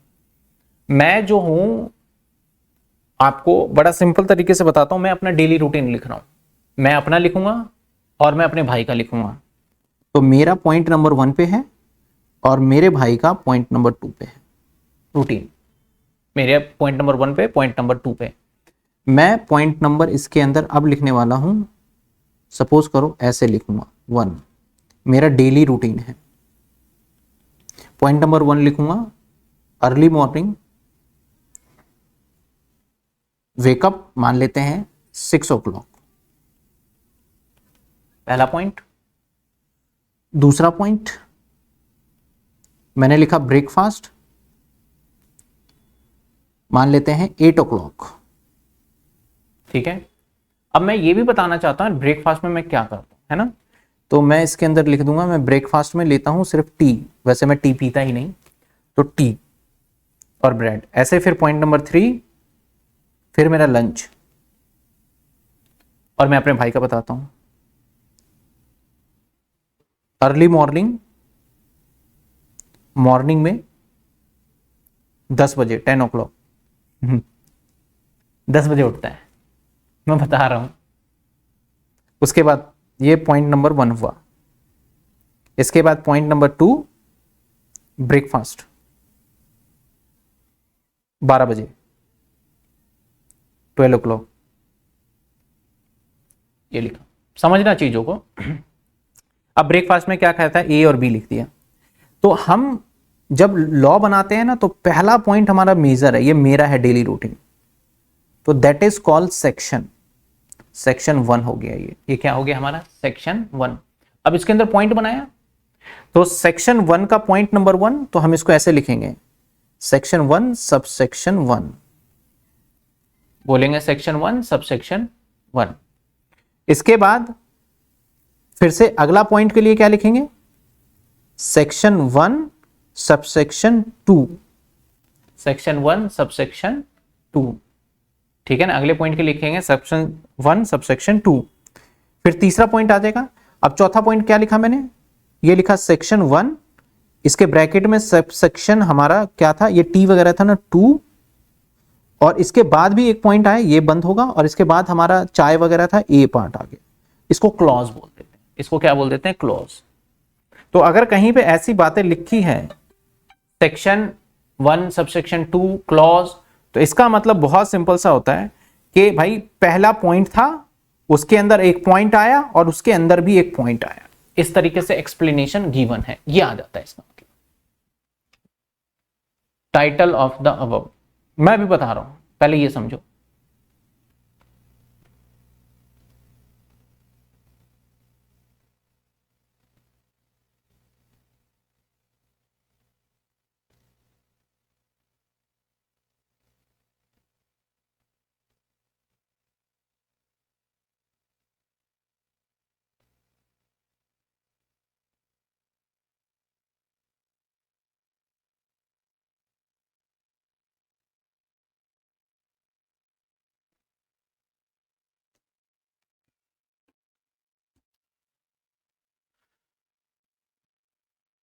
हाँ, section then subsection then clause, ठीक है ना। उसके बाद सब क्लॉज, सब क्लॉज चलता रहता है। ऐसे मेरे भाई का रूटीन बताओ, मैं क्या बोलूंगा, सेक्शन कौन सा है मेरे भाई का, सेक्शन 2 है।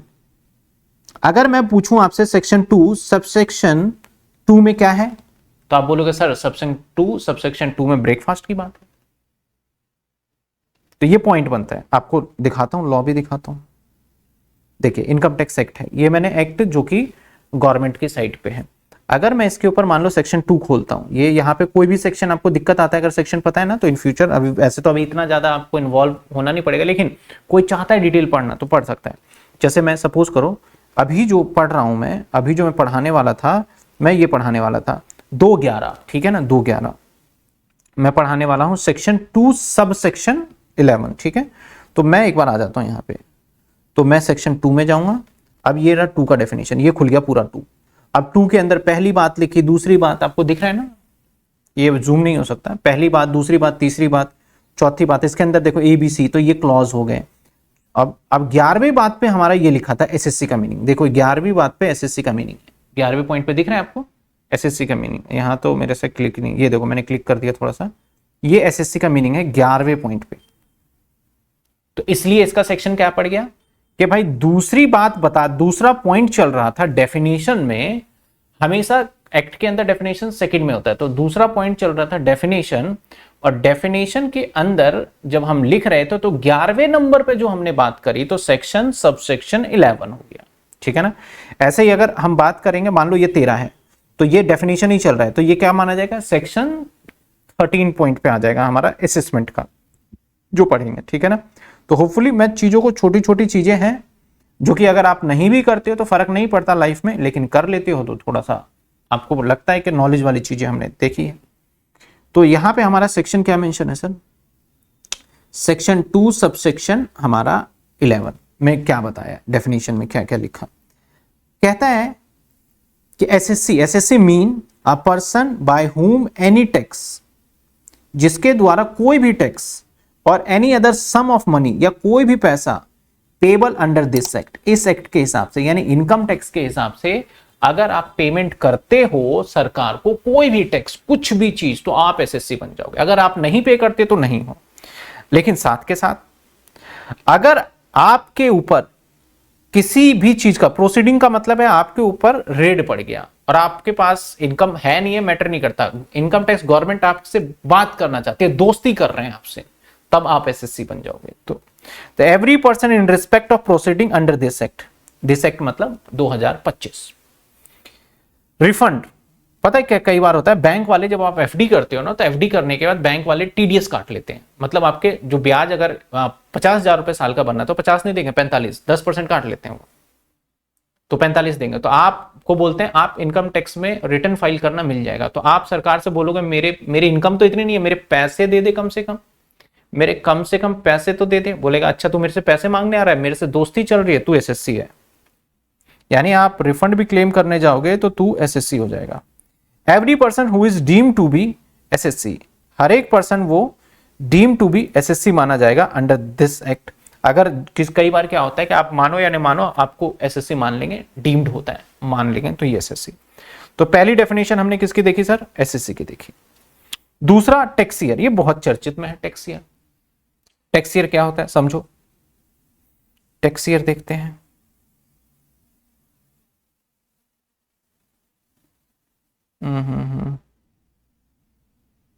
दूसरा tax year assessment tax year है, थोड़ा स्लाइड ऊपर नीचे हो गया है।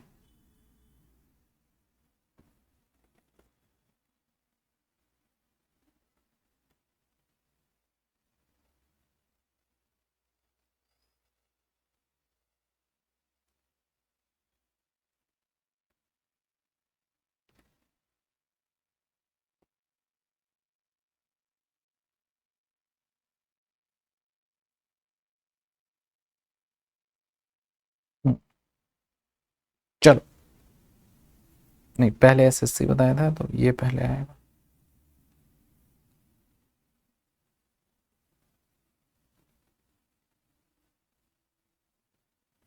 चलो एनीवेज कर लेते हैं, वो तो मैनेजेबल हो जाएगा, बाद में अरेंज करके नोट्स में ये अपलोड कर दूंगा मैनेज करके, ठीक है ना। पहले हमने अभी असेसमेंट देख लिया, अब आ जाते हैं टैक्स ईयर। टैक्स ईयर क्या होता है समझो। टैक्स ईयर पहले ये अलग अलग वर्ड थे तो मैं पहले की बात ही नहीं करूंगा। मान लेते हैं आपने इनकम कमाया, जो इनकम कमाया वो कमाया 1/4 जो 2025 मैंने गलती मान लेते हैं 26 और 31/3/2027, ये आपका पूरा साल है। इस पूरे साल के जर्नी में आपने अर्निंग किया है, ये पूरे साल की जर्नी में आपने इनकम अर्निंग किया है। तो आप ना यहां टैक्स दे ही नहीं सकते, इस साल जमा ही नहीं कर सकते, क्योंकि आपकी अर्निंग जो है जब करोगे तो आपका अर्निंग यहां तक होगा, 31 मार्च को भी अर्निंग करोगे आप, और एकदम से balance sheet profit and loss banana possible नहीं है। तो सरकार कहती है कि आपको हम थोड़ा टाइम देंगे। इसके बाद जो नेक्स्ट ईयर स्टार्ट होगा दैट इज होगा 1/4/2000 आपका 27 और ये एंड होता है 31/3/2028। इस वाले अर्निंग किया आपको यहां पे सपोज करते हैं 31/7/2027 तक आप अपने टैक्स को जमा कर दो। यानी जो ये वाला टाइम है इस टाइम में आप कैलकुलेशन कर लो। तो जिस टाइम में आपको कैलकुलेशन करने को बोला जा रहा है दैट इज असेसमेंट होता है, वो उसको असेसमेंट कहते हैं। जिस टाइम पे कैलकुलेशन करने को बोला जाता है उसको क्या कहते हैं, असेसमेंट कहते हैं, है ना। और जिस टाइम पे पैसे कमा रहे हो उसको बोला जाता है इस साल का इनकम पे पैसे कमाओगे तो ये आपका होगा टैक्स ईयर। यानी सिंपल सी बात करें, टैक्स ईयर वो ईयर है जिस टाइम पे आप क्या करोगे, अर्न करोगे। और असेसमेंट का मतलब क्या होता है, आपकी टैक्स की कैलकुलेशन करना।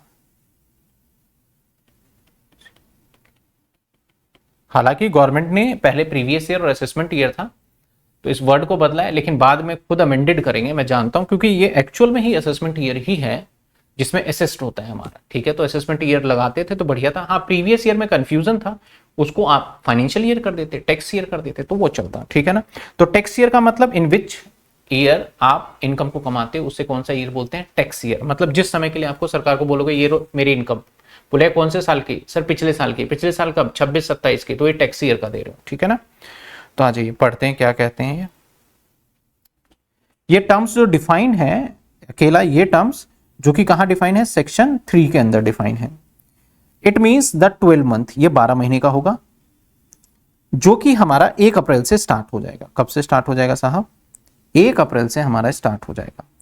The income earn during the year, the tax year is taxable after the end of the tax year, मतलब जो उसके ऊपर टैक्स लगेगा वो बाद में लगेगा। लेकिन कई बार ऐसा होता है कि इसने कहा कि हमारा ये 1 अप्रैल को स्टार्ट होगा, एंड हो जाएगा।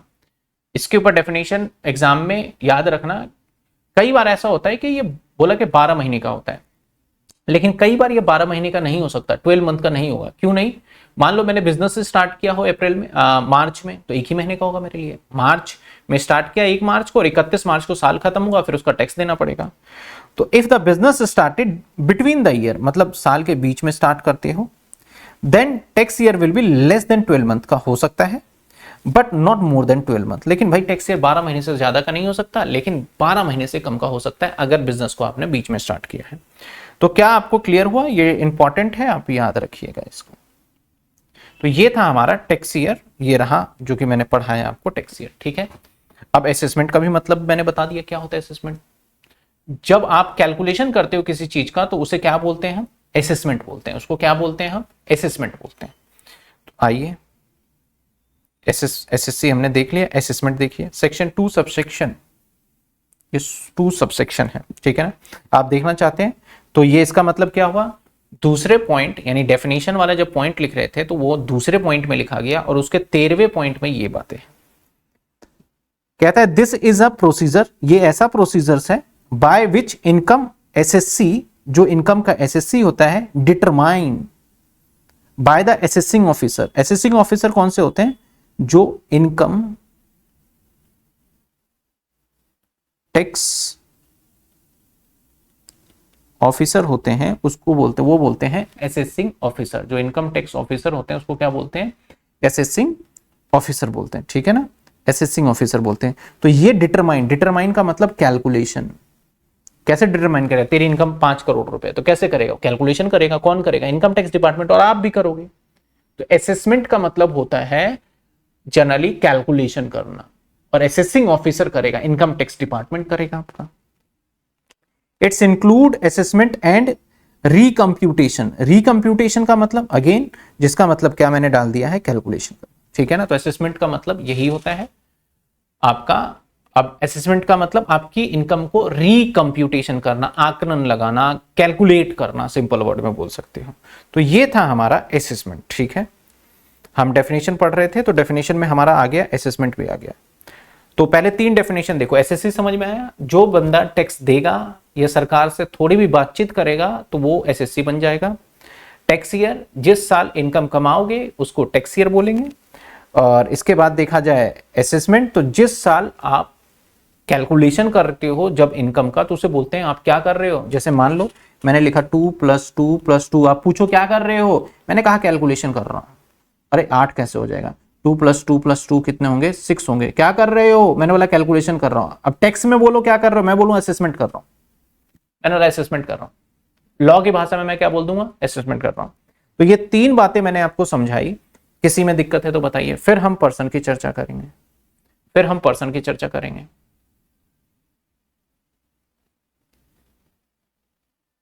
अरबाज, अगर आपने अभी ज्वाइन किया है तो आपको जब रिकॉर्डेड लेक्चर मिलेगा तो आप देख लीजिएगा उसमें, क्योंकि क्लास को लगभग 1 घंटे 10 मिनट हो गए हैं, तो रिवीजन करना तो पॉसिबल नहीं है। बताइए यहां तक कोई डाउट, फिर हम पर्सन पे चलेंगे। चलो सर आगे बढ़े। आगे हमारा डेफिनेशन किस चीज का है सर, आगे मेरा डेफिनेशन है दैट इज पर्सन। ये बहुत इंपॉर्टेंट है। पर्सन का डेफिनेशन है। चलिए सर आ जाए, कॉल आ गया था, कोई दिक्कत नहीं है। देखो रात को आपको कहीं जॉब पे नहीं जाना और मुझे भी कहीं नहीं जाना, तो एक बार पढ़ लेते हैं, बस पर्सन का आज डेफिनेशन करके छुट्टी कर दूंगा, कोई दिक्कत नहीं है। आ जाइए सर आगे बढ़ते हैं। तो सर किसकी डेफिनेशन की बात कर रहे हो? सर पर्सन की डेफिनेशन की बात कर रहे हैं। अब पर्सन की डेफिनेशन में आ जाइए। सबसे पहले पर्सन क्या होता है नहीं होता समझेंगे। अभी तक सारा क्लियर है, मैं एक बार फिर से रिकॉल कर दूंगा। आ जाइए, अब पर्सन की डेफिनेशन देखिए। अब है क्या मेन फंडा, पर्सन की डेफिनेशन आया क्यों, ये समझो पहले। अब इनकम टैक्स जो है, इनकम टैक्स जो डिपार्टमेंट है, इनकम टैक्स जो गवर्नमेंट है, ये गवर्नमेंट कहती है हम टैक्स लेंगे, लेकिन पहले गवर्नमेंट बताए तो किससे लेगा,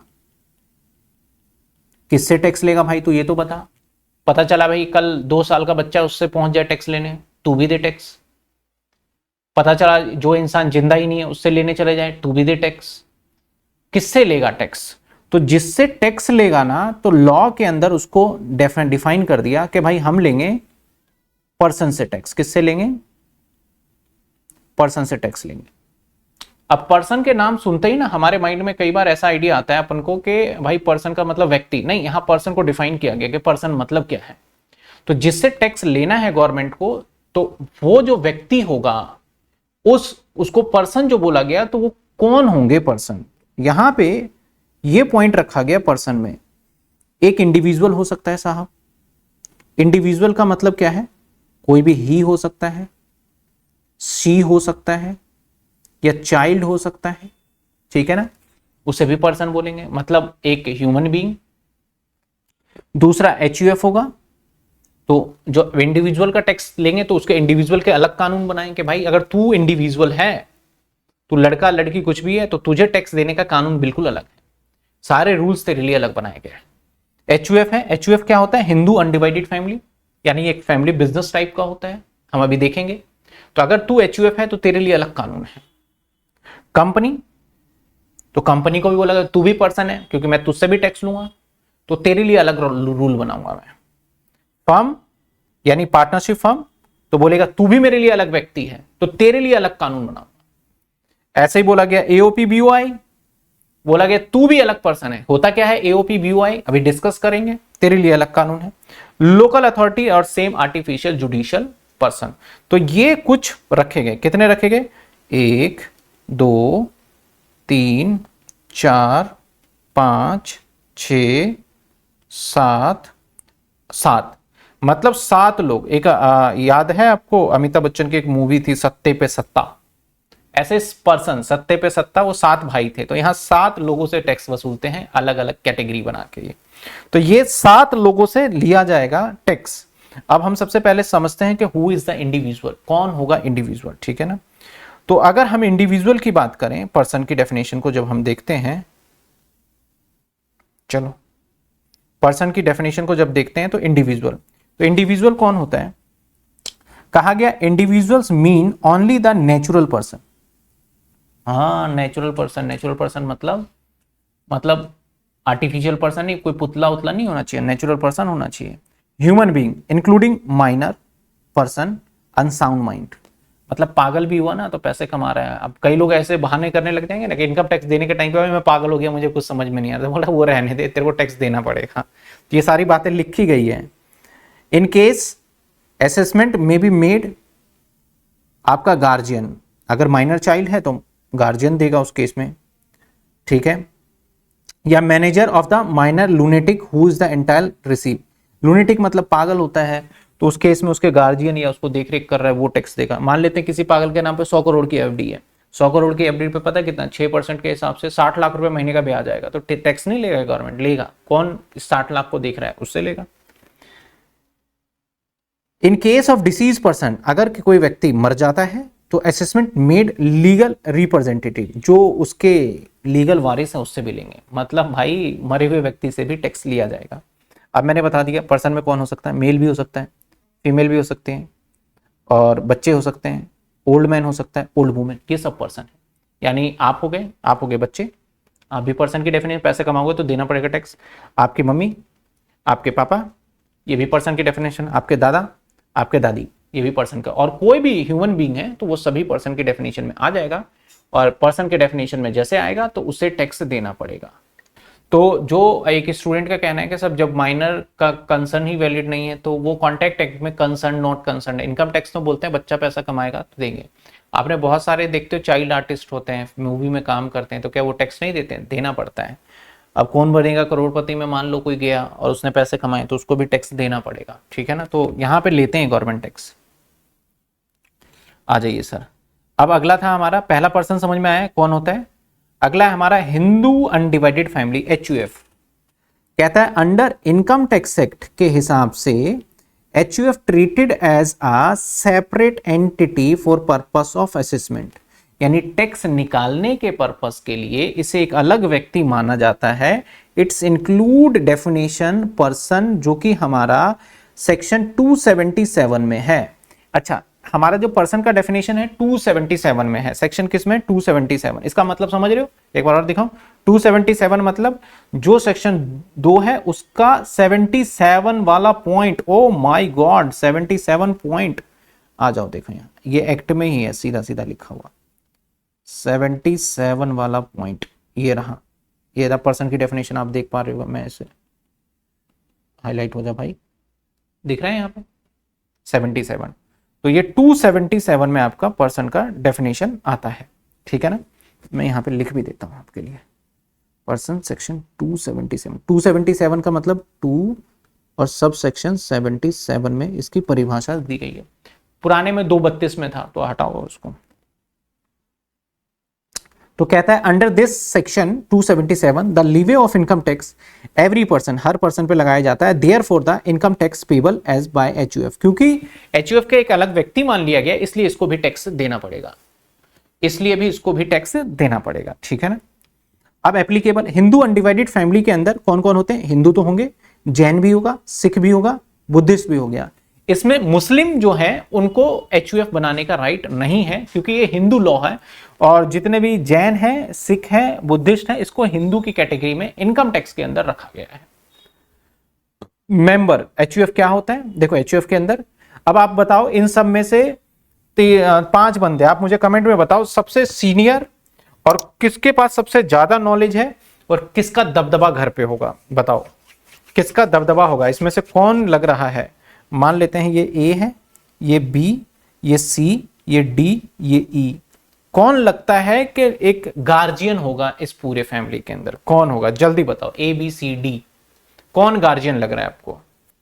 रुद्रा का कहना है सर ओल्ड मैन लग रहा है हमें तो। और बताइए सर, ओल्ड मैन। अवंतिका का बिल्कुल सही। तो ये इसका, इस परिवार का ये कर्ता धर्ता है। क्या बोला सर आपने? क्या बोला सर? इस परिवार का कर्ता धर्ता है। इसलिए जब HUF बनता है तो जो उसमें मेन पर्सन होता है ना, उसको बोला जाता है कर्ता। उसको क्या बोला जाता है? कर्ता। और कर्ता मेल ही हो सकता है, ये भी ध्यान रखना, ठीक है ना। तो हम अभी HUF को नहीं पढ़ रहे हैं। HUF के लिए आपका हिंदू लॉ है, वहां आपको पूरी डिटेल जानकारी मिलेगी। इनकम टैक्स में तो बस इतनी सी बात बताई गई है कि भाई HUF अगर कोई होता है तो उसको सेपरेट एंटिटी मान लिया जाता है, उसके लिए अलग से प्रोविजन, अलग से प्रावधान, अलग से कानून है और उसके हिसाब से टैक्स देगा, ठीक है। तो इसे, जो बंदा इसमें से मेन पर्सन होता है ना, मुखिया, उसको हम क्या बोलते हैं सर? कर्ता के नाम से जानते हैं। तो HUF के अंदर जो भी डिटेल, टैक्स देना, सब कुछ करना, सारी जिम्मेदारी इन्हीं की होती है। और इसी, अगर कल के दिन कोई HUF बनाता है, HUF का मतलब इन सभी का एक फैमिली बिजनेस होता है और इस बिजनेस को ये एक बंदा रन कर रहा होता है, तो उसको HUF कैटेगरी क्रिएट कर देते हैं। मेरा मानना है कहीं ना कहीं HUF ना टैक्स बचाने का बहुत अच्छा जरिया बनता है, जहां से हम टैक्स सेविंग कर सकते हैं। मैं इंडिविजुअल बेसिस पे टैक्स दूंगा और एक क्रिएट कर लेता हूं मैं HUF, जहां पे मैं अपने टैक्स की सेविंग कर सकता हूं उस नाम पे। गवर्नमेंट हमें परमिट करती है इस चीज को, ठीक है ना। आइए सर, अब देखिए Hindu, school of Hindu law. अब HUF के अंदर लॉ क्या कहता है? एक इसके अंदर होता है हमारा दया भाग, एक होता है दया भागा स्कूल ऑफ हिंदू लॉ में, और एक होता है मिताक्षरा। मतलब HUF भी 2 टाइप के हो गए। एक HUF का नेचर है दया भाग और एक है मिताक्षरा। दया भाग, दया भाग नाम से देखो दया। अब दया, मैं तुम्हारे ऊपर दया करके ये क्लास ले रहा हूं, तो दया का मतलब मेरी इच्छा है तभी ले रहा हूं। मिताक्षरा फ्रेंड है, तो मैं भाई तू ले चाहे नहीं ले, चलना पड़ेगा, चल भाई अभी मेरे को पता नहीं घर से उठा के ले जाओगे मुझे, आप फ्रेंड है तो मिताक्षरा मतलब फ्रेंड। तो जो ये है ना वेस्ट बंगाल और असम, यहां पे अगर कोई बच्चा एचयूएफ का मेंबर बनता है, मतलब एचयूएफ का मेंबर बनने के लिए क्या करना है, उस फैमिली में या तो आपको बॉर्न होना पड़ेगा, चाहे लड़का हो लड़की हो, या फिर आप अगर फीमेल हो तो उस परिवार में से शादी करना होगा किसी मेल से, तो आप बन जाओगे। अगर कोई गोद वगैरह लिया है तो वो लीगली अडॉप्टेड होना चाहिए। तो बोला कि वेस्ट बंगाल और असम में, ये दो जगह, असम में बहुत तगड़ी बाढ़ भी आई हुई है, ये दो जगह बच्चा पैदा होता है तो वो प्रॉपर्टी का हकदार नहीं होता है। यहां होता है ना कि भाई अगर पिताजी के 4 मकान है, बच्चा पैदा हुआ तो 1 मकान तो इसी का है, अगर पिताजी बोलते हैं मैं नहीं दूंगा तो वो लीगली कोर्ट में जाके उस मकान को ले सकता है। कहता है nobody enquire the right share of the property bye birth, मतलब आप अगर इसमें पैदा हो गए हो, आप मेरे बेटे हो, आप मेरे फैमिली में जन्म ले रहे हो, तो इसका मतलब ये नहीं है कि ये प्रॉपर्टी आपकी है अगर आप रहते हो वेस्ट बंगाल और आसाम में। लॉन्ग हेड, ठीक है। लेकिन अगर आप बाकी कंट्री, बाकी स्टेट में रहते हो, कंट्री बोल दिया मैंने, स्टेट में जैसे दिल्ली, मुंबई, पंजाब, यहां पे बाय बर्थ होते ही अपने पिताजी को बोलेगा मैं भी हिस्सेदार हूं, आप प्रॉपर्टी को बेच नहीं सकते, मैं कानूनन कार्रवाई कर दूंगा। तो ये कुछ ऐसा लॉ है। Right of property not acquire, कोई राइट ऑफ प्रॉपर्टी नहीं होता है, ठीक है। और यहां पे देखा जाए तो एवरी चाइल्ड बॉर्न के साथ राइट आ जाता है। Father and his brother would be corporate HUF हो सकता है। ऑल मेल मेंबर, जितने भी यहां पे फादर होगा या उसके ब्रदर होंगे, यहां पे सभी के सभी मेल मेंबर इसके बन जाते हैं कर्ता, जो मेन पर्सन है। Right to succession not by birth, मतलब जन्म लेते ही उसका राइट टू ससेशन नहीं होगा। नॉट बाय ससेशन राइट, मतलब बर्थ होते ही, ससेशन का मतलब है उसका अधिकार, लीगल अधिकार हो जाएगा, ठीक है। बेस्ड ऑन द, आपका ये नीचे 2 चीजें गिवन है, based on the work of, ये है। तो एक बार देख लीजिए यहां तक कोई डाउट। चलो सर इन केस अगर किसी फैमिली में 2 मेंबर हो, एचयूएफ बना लेते हैं, तो कर्ता तो जो सीनियर होगा, एक से ज्यादा होंगे, जरूरी नहीं है कि पूरा परिवार ही हो, एक से ज्यादा है वो बना सकते हैं एचयूएफ। रुद्रा आप लोगों को नींद नहीं आ रही, नींद क्यों आएगी? यहां तक देखिए क्लियर है। फिर फटाफट से आ जाते हैं। तो हमने 2 चीजें देख लिया, अब इंटरेस्टिंग चीज आने वाली है, दैट इज कंपनी। कंपनी क्या होता है सर? पर्सन, कंपनी भी एक पर्सन है। कंपनी 2 तरीके के हो सकता है, एक हो सकता है डोमेस्टिक कंपनी, एक हो सकता है फॉरेन कंपनी। डोमेस्टिक कंपनी कौन है? जो कि रजिस्टर्ड है इंडियन कंपनी एक्ट के अकॉर्डिंग, जो 2013 है, और फॉरेन कंपनी जो कि रजिस्टर्ड नहीं है। डेफिनेशन देख लीजिए, 220 में डेफिनेशन गिवन है। Company means a company incorporated under this act, this act का मतलब 2013, और एनी प्रीवियस, प्रीवियस का मतलब 1956 एक्ट के अंदर अगर रजिस्ट्रेशन करा रखा है तो उसे कंपनी बोलते हैं हम।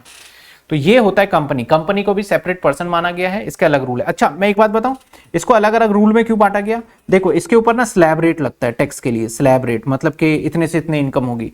इसके ऊपर फ्लैट रेट लगता है कि भाई 25% या 30% देना पड़ेगा। फर्म के ऊपर 30% टैक्स देना पड़ेगा, रूल में बता रहा हूं। इसके ऊपर भी स्लैब रेट लगता है, लोकल अथॉरिटी के ऊपर भी स्लैब रेट लग जाता है। तो इनके ऊपर अलग अलग रूल्स है, अलग अलग तरीके से बनाना पड़ता है, इसलिए अलग अलग कैटेगरी वाइज करा हुआ है, ठीक है ना। कंपनी के बाद आ जाओ, सबसे मेन पॉइंट आ जाते हैं पार्टनरशिप। अभी तक पार्टनरशिप आपने क्या देखा कि एक, अभी पार्टनरशिप की डेफिनेशन पढ़ो पहले। कहता है partnership the relation, partnership the relation between the person who have agree, 2 व्यक्ति के बीच में एक रिलेशन है जो प्रॉफिट शेयर करेगा और कैरीड ऑन बाय ऑल और एक्टिंग फॉर ऑल। मतलब मान लेते हैं एक्स है, वाई है, दोनों ने मिलकर कोई बिजनेस स्टार्ट किया और ये आपस में प्रॉफिट बांटेंगे, पार्टनरशिप हो जाता है। ये अकाउंट्स के अंदर है, इनकम टैक्स में ऐसा नहीं है। इनकम टैक्स में बोलता है कि पार्टनरशिप आप तभी माने जाओगे जब आप अपने आप को पार्टनरशिप एक्ट के अंदर रजिस्ट्रेशन करा लोगे, तभी पार्टनरशिप माने जाओगे। जब आप क्या करा लोगे? रजिस्ट्रेशन करा लोगे, तभी माने जाओगे, ठीक है ना। रजिस्ट्रेशन कराना बहुत जरूरी है, रजिस्ट्रेशन कराना बहुत जरूरी है, ठीक है। यानी आप एक्स है और वाई है, ये दोनों आपस में काम कर रहे हैं तो पार्टनरशिप नहीं है। अगर इसने रजिस्ट्रेट करा लिया तब पार्टनरशिप माना जाएगा, ठीक है। आप एलएलपी भी हो सकते हो, लिमिटेड लाइबिलिटी पार्टनरशिप, जो कि आपका 2 सबसेक्शन 1 के अंदर कंपनीज एक्ट के अकॉर्डिंग आपको डिफाइन किया है। तो एक पार्टनरशिप अलग हो गया। अब एक यहां पे बड़ा कंफ्यूजन आता है, association of person, association of person. Association of person क्या कहता है? When a people combine joint enterprises to do और not from a partnership in law, they are accessible as association of person। अच्छा sir, to whom association of person must joint a common purpose के लिए joint होंगे। it is a main objective the procedure income, इसके main objective होते हैं just to share, मतलब objective share करना, को हायर करना, ऐसे समझो एग्जाम्पल से। मान लो 2 पर्सन, एक व्यक्ति है मिस्टर एक्स, ये एग्जाम्पल मैंने बनाया हुआ है, एक व्यक्ति है मिस्टर एक्स। तो मिस्टर एक्स किस कैटेगरी में रखेंगे? इंडिविजुअल में। एक रिलायंस कंपनी है, इसको किस कैटेगरी में रखेंगे? कंपनी में। तो दोनों अलग अलग पर्सन हो गए, मिस्टर एक अलग पर्सन है और रिलायंस कंपनी एक अलग पर्सन है, तो मतलब दोनों अलग अलग पर्सन हो गए। ये टुगेदर आते हैं कि स्टार्ट करते हैं, एक वेंचर करते हैं कि यार एक काम स्टार्ट करते हैं। एक्स के पास नॉलेज है और रिलायंस बोल रहा है मैं पैसे लगाता हूं। काम मैन्युफैक्चरिंग करते हैं इलेक्ट्रिक व्हीकल, अभी रिलायंस बना नहीं रहा तो बोलता है यार हम ये बनाते हैं इलेक्ट्रिक व्हीकल, तेरे पास दिमाग है, सब कुछ समझ है, तू कर, पैसे मैं लगाऊंगा। तो दोनों के बीच में सहमति बन गई। तो इस प्रोसीजर को कहेंगे एसोसिएशन ऑफ पर्सन। एसोसिएशन मतलब जुड़ना और पर्सन मतलब अलग अलग टाइप के पर्सन जुड़ जाएंगे तो उसे बोला जाएगा एसोसिएशन ऑफ पर्सन। इसको शॉर्ट फॉर्म में एओपी भी कहा जाता है। इसके बाद एक होता है body of individual. Body of individual, individual का मतलब क्या हो गया? एक्स और वाई, एक्स भी इंडिविजुअल, वाई भी इंडिविजुअल। क्या कहता है? BOI is a taxable unit, अलग से माना जाता है। 2 और मोर इंडिविजुअल जब एक साथ कोई कॉमन पर्पस के लिए काम करते हैं, जैसे एक्स और वाई ने डिसाइड किया कि एक काम करेंगे। कहता है बीओआई इंक्लूड्स ओनली इंडिविजुअल, इसमें सिर्फ और सिर्फ मेरे भाई इंडिविजुअल इंक्लूड होंगे, इसके अंदर कंपनी वगैरह नहीं होंगे। Unlike on association of person बन जाएगा अगर ये रहेगा तो। Income tax not payable on the share of income receive member BOI as tax already. Example देखो जो मैंने बनाया, मिस्टर ए है जो इंडिविजुअल है, मिस्टर बी है इंडिविजुअल है, स्टार्ट अ बिजनेस करते हैं, क्लॉथ मैन्युफैक्चरिंग का करते हैं और इसने पार्टनरशिप एक्ट में रजिस्ट्रेशन भी नहीं करा रखा, इसे बोलेंगे बॉडी ऑफ इंडिविजुअल। तो ये दोनों का नाम ना एक साथ ही लिया जाता है। क्यों सर एक साथ क्यों लिया जाता है? देखो मैंने यहां पे लिखा है पर्सन में एओपी और बीओआई, ठीक है, एओपी और बीओआई। एसोसिएशन ऑफ पर्सन जब 2 लोग मिल जाते हैं, 2 अलग अलग पर्सन, और इंडिविजुअल 2 नेचुरल पर्सन मिल जाते हैं। आ जाइए सर, बस खत्म होने वाला है। डिफरेंस क्या क्या है देखिए, यहां पे डिफरेंस देख लीजिए। Any person can be a member, कोई भी पर्सन हो सकता है, मतलब कंपनी, पार्टनरशिप फर्म या फिर लोकल अथॉरिटी, कोई भी पर्सन मिल सकता है। It can be individual as well as entity, कोई भी हो सकता है जैसे कंपनी, फर्म एक्सेट्रा। ये इंडिविजुअल्स हो सकते हैं सिर्फ और सिर्फ, लाइक जैसे कि कंपनी नहीं इसके अंदर इंक्लूड हो सकता। कॉमन विल, यहां पे भी वॉलेंट्री जुड़ते हैं और यहां पे भी वॉलेंट्री जुड़ते हैं, दोनों पे कॉमन विल रहता है, ठीक है sir. Local authority, local authority कौन कौन होता है? एग्जांपल से समझ लो, जैसे म्युनिसिपल कमेटी, डिस्ट्रिक्ट बोर्ड जैसे कि स्टेट बोर्ड हो गया, बॉडी ऑफ पार्ट कमीशन या फिर आपका कोई अलग बोर्ड, लोकल पार्लियामेंट जैसे हो गया, ग्राम पंचायत हो गया, पार्लियामेंट कह रहा हूं, पंचायत हो गया। ये सारे के सारे लोकल अथॉरिटी में आते हैं। इनके ऊपर जो टैक्स एप्लीकेबल होता है वो अलग तरीके से होता है, ये अलग तरीके से होता है, इसको बोलते हैं लोकल अथॉरिटी। कहता है local authority mean the municipal committee, district board, body of port commissionery, other authority, legal entity, आपका ट्रस्ट जो होता है, government will be control management and the municipal local fund. तो इसको अलग पर्सन माना जाता है। मान लेते हैं कोई बोर्ड है, सीबीएसई बोर्ड है, या फिर कोई अलग मान लेते हैं डिस्ट्रिक्ट बोर्ड है या म्युनिसिपल कॉर्पोरेशन है, इनको अलग एमसीडी वाले पैसे लेते हैं, इनको बोलते हैं भैया तू अलग है, तेरे से भी टैक्स लेंगे हम। यानी गवर्नमेंट अपने अधिकारी से भी टैक्स लेती है, लेकिन उसको सेपरेट रूल बना के। अगला है आर्टिफिशियल जुडिशियल पर्सन, जैसे मंदिर हो गया, मतलब पर्सन तो नहीं है लेकिन वहां चढ़ावा पैसा आ रहा है, तो उसको इस कैटेगरी में रख लेते हैं। तो आर्टिफिशियल जुडिशियल पर्सन में कौन कौन आ जाता है? जैसे deities, idols, bar council, university, आप डीयू में पढ़ रहे हो, ये आर्टिफिशियल जुडिशियल पर्सन के अंदर आ जाएगा। सम इंपॉर्टेंट, तो क्या डीयू जब फीस वसूलती है तो इनका प्रॉफिट नहीं होता होगा? प्रॉफिट होता होगा, ये टैक्स नहीं देते होंगे? देते होंगे। तो ये 7 कैटेगरी में पर्सन को डिफाइन किया गया है और इसी के अकॉर्डिंग हमारा टैक्स लिया जाता है। तो सिंपल सी चीज है। अभी हमने क्या देखा? पर्सन, सबसे मेन डेफिनेशन, मोस्ट इंपॉर्टेंट, इसमें से एग्जाम में क्वेश्चन आएगा, इंपॉर्टेंट इंपॉर्टेंट इंपॉर्टेंट। सेक्शन क्या है 277। तो पर्सन में कितने लोग हैं 7। कौन कौन से 7? Individual, HUF, company, partnership firm, AOP, BOI, local authority, artificial judicial person, ये सभी को पर्सन की कैटेगरी में रखा गया। इनसे टैक्स वसूला जाएगा अगर ये क्या है एसएससी हैं तो इनसे टैक्स वसूला जाएगा, अगर ये एसएससी नहीं है तो टैक्स ही नहीं लिया जाएगा। ठीक है, ठीक है। यहां तक किसी बच्चे को कोई दिक्कत है तो बताइए। Local authority, artificial judicial person तक कर लिया।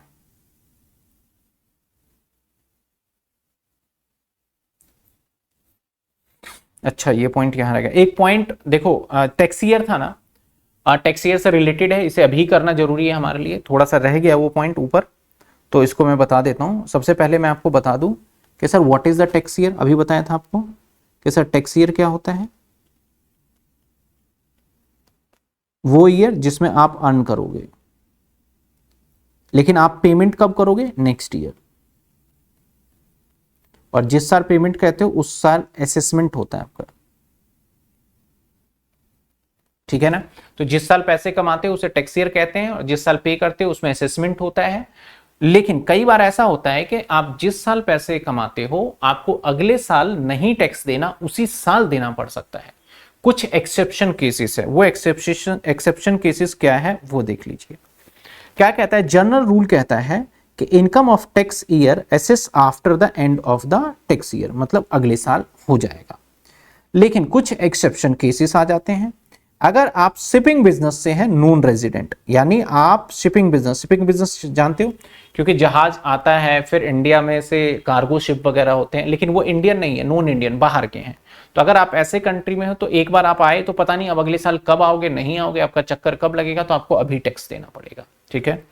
अगर आप इंडिया छोड़कर परमानेंटली जा रहे हो, जैसे कि विजय माल्या चले गए, विराट कोहली चला गया, और भी बहुत सारे पर्सन चले गए, तो जो इंडिया छोड़कर चले गए तो गवर्नमेंट उससे टैक्स कैसे वसूलेगी? क्योंकि इंडिया के बाहर गवर्नमेंट का कुछ भी रूल्स नहीं चलता है। अगर चल रहा होता तो विजय माल्या आज भारत के अंदर होता, तो नहीं चलता है। तो ऐसे सिचुएशन में आपसे बोला जाता है कि आप इंडिया परमानेंटली जो रहे छोड़ के, तो आपसे हम अगले साल मत कैलकुलेशन का इंतजार करिए, पहले आप टैक्स भरिए तब जाइएगा। सर कैसे पता चलेगा? एयरपोर्ट पे जब आप जाते हो तो आपका पासपोर्ट चेक होता है और वहां पे लिखा होता है कि आप परमानेंटली जा रहे हो या फिर विजिटिंग वीजा जो होता है उसके अकॉर्डिंगली आप जाते हो, तो उसी के हिसाब से आपका रहता है। ठीक है ना। A of BO artificial judicial person, यानी आप मान लो किसी काम को करने के लिए एक शॉर्ट ड्यूरेशन के लिए एक किसी काम को बनाते हो। जैसे एक मैं मकान बना रहा हूं और मैंने इलेक्ट्रिशियन को बोला यार 2 महीने में काम खत्म करेंगे, प्रॉफिट बांट लेंगे, और फिर उसके बाद इलेक्ट्रिशियन भी काम नहीं कर रहा और आप भी नहीं काम कर रहे, तो शॉर्ट ड्यूरेशन के लिए है। तो इस सिचुएशन में आपको टैक्स अगले साल नहीं इसी साल देना पड़ेगा। Transfer of property avoid tax, अगर आप कोई भी ऐसा काम कर रहे हो कि आपने टैक्स को बचाने के लिए कोई प्रॉपर्टी ट्रांसफर कर दिया, तो आपके लिए अगले साल नहीं है इसी साल देना पड़ेगा।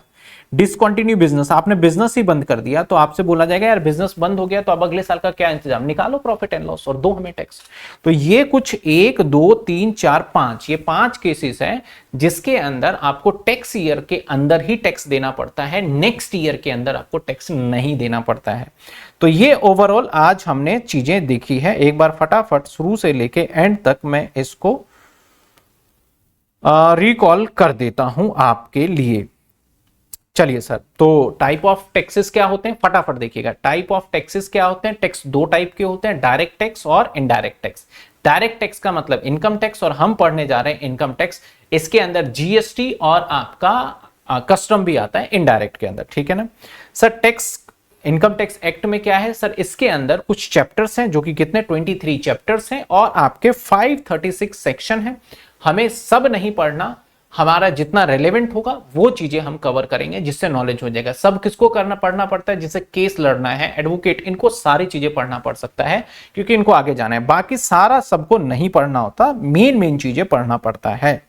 इसके बाद सर इनकम टैक्स एक्ट जब आप पढ़ते हो तो ये बनता कैसे है? इसको बनाने के लिए आपके एक तो इनकम टैक्स एक्ट होता है, फिर हर साल अमेंडमेंट आता है जिसे फाइनेंस एक्ट के अंदर आता है, फिर आपके रूल्स फॉर्म वगैरह होते हैं, फिर सर्कुलर नोटिफिकेशन होता है।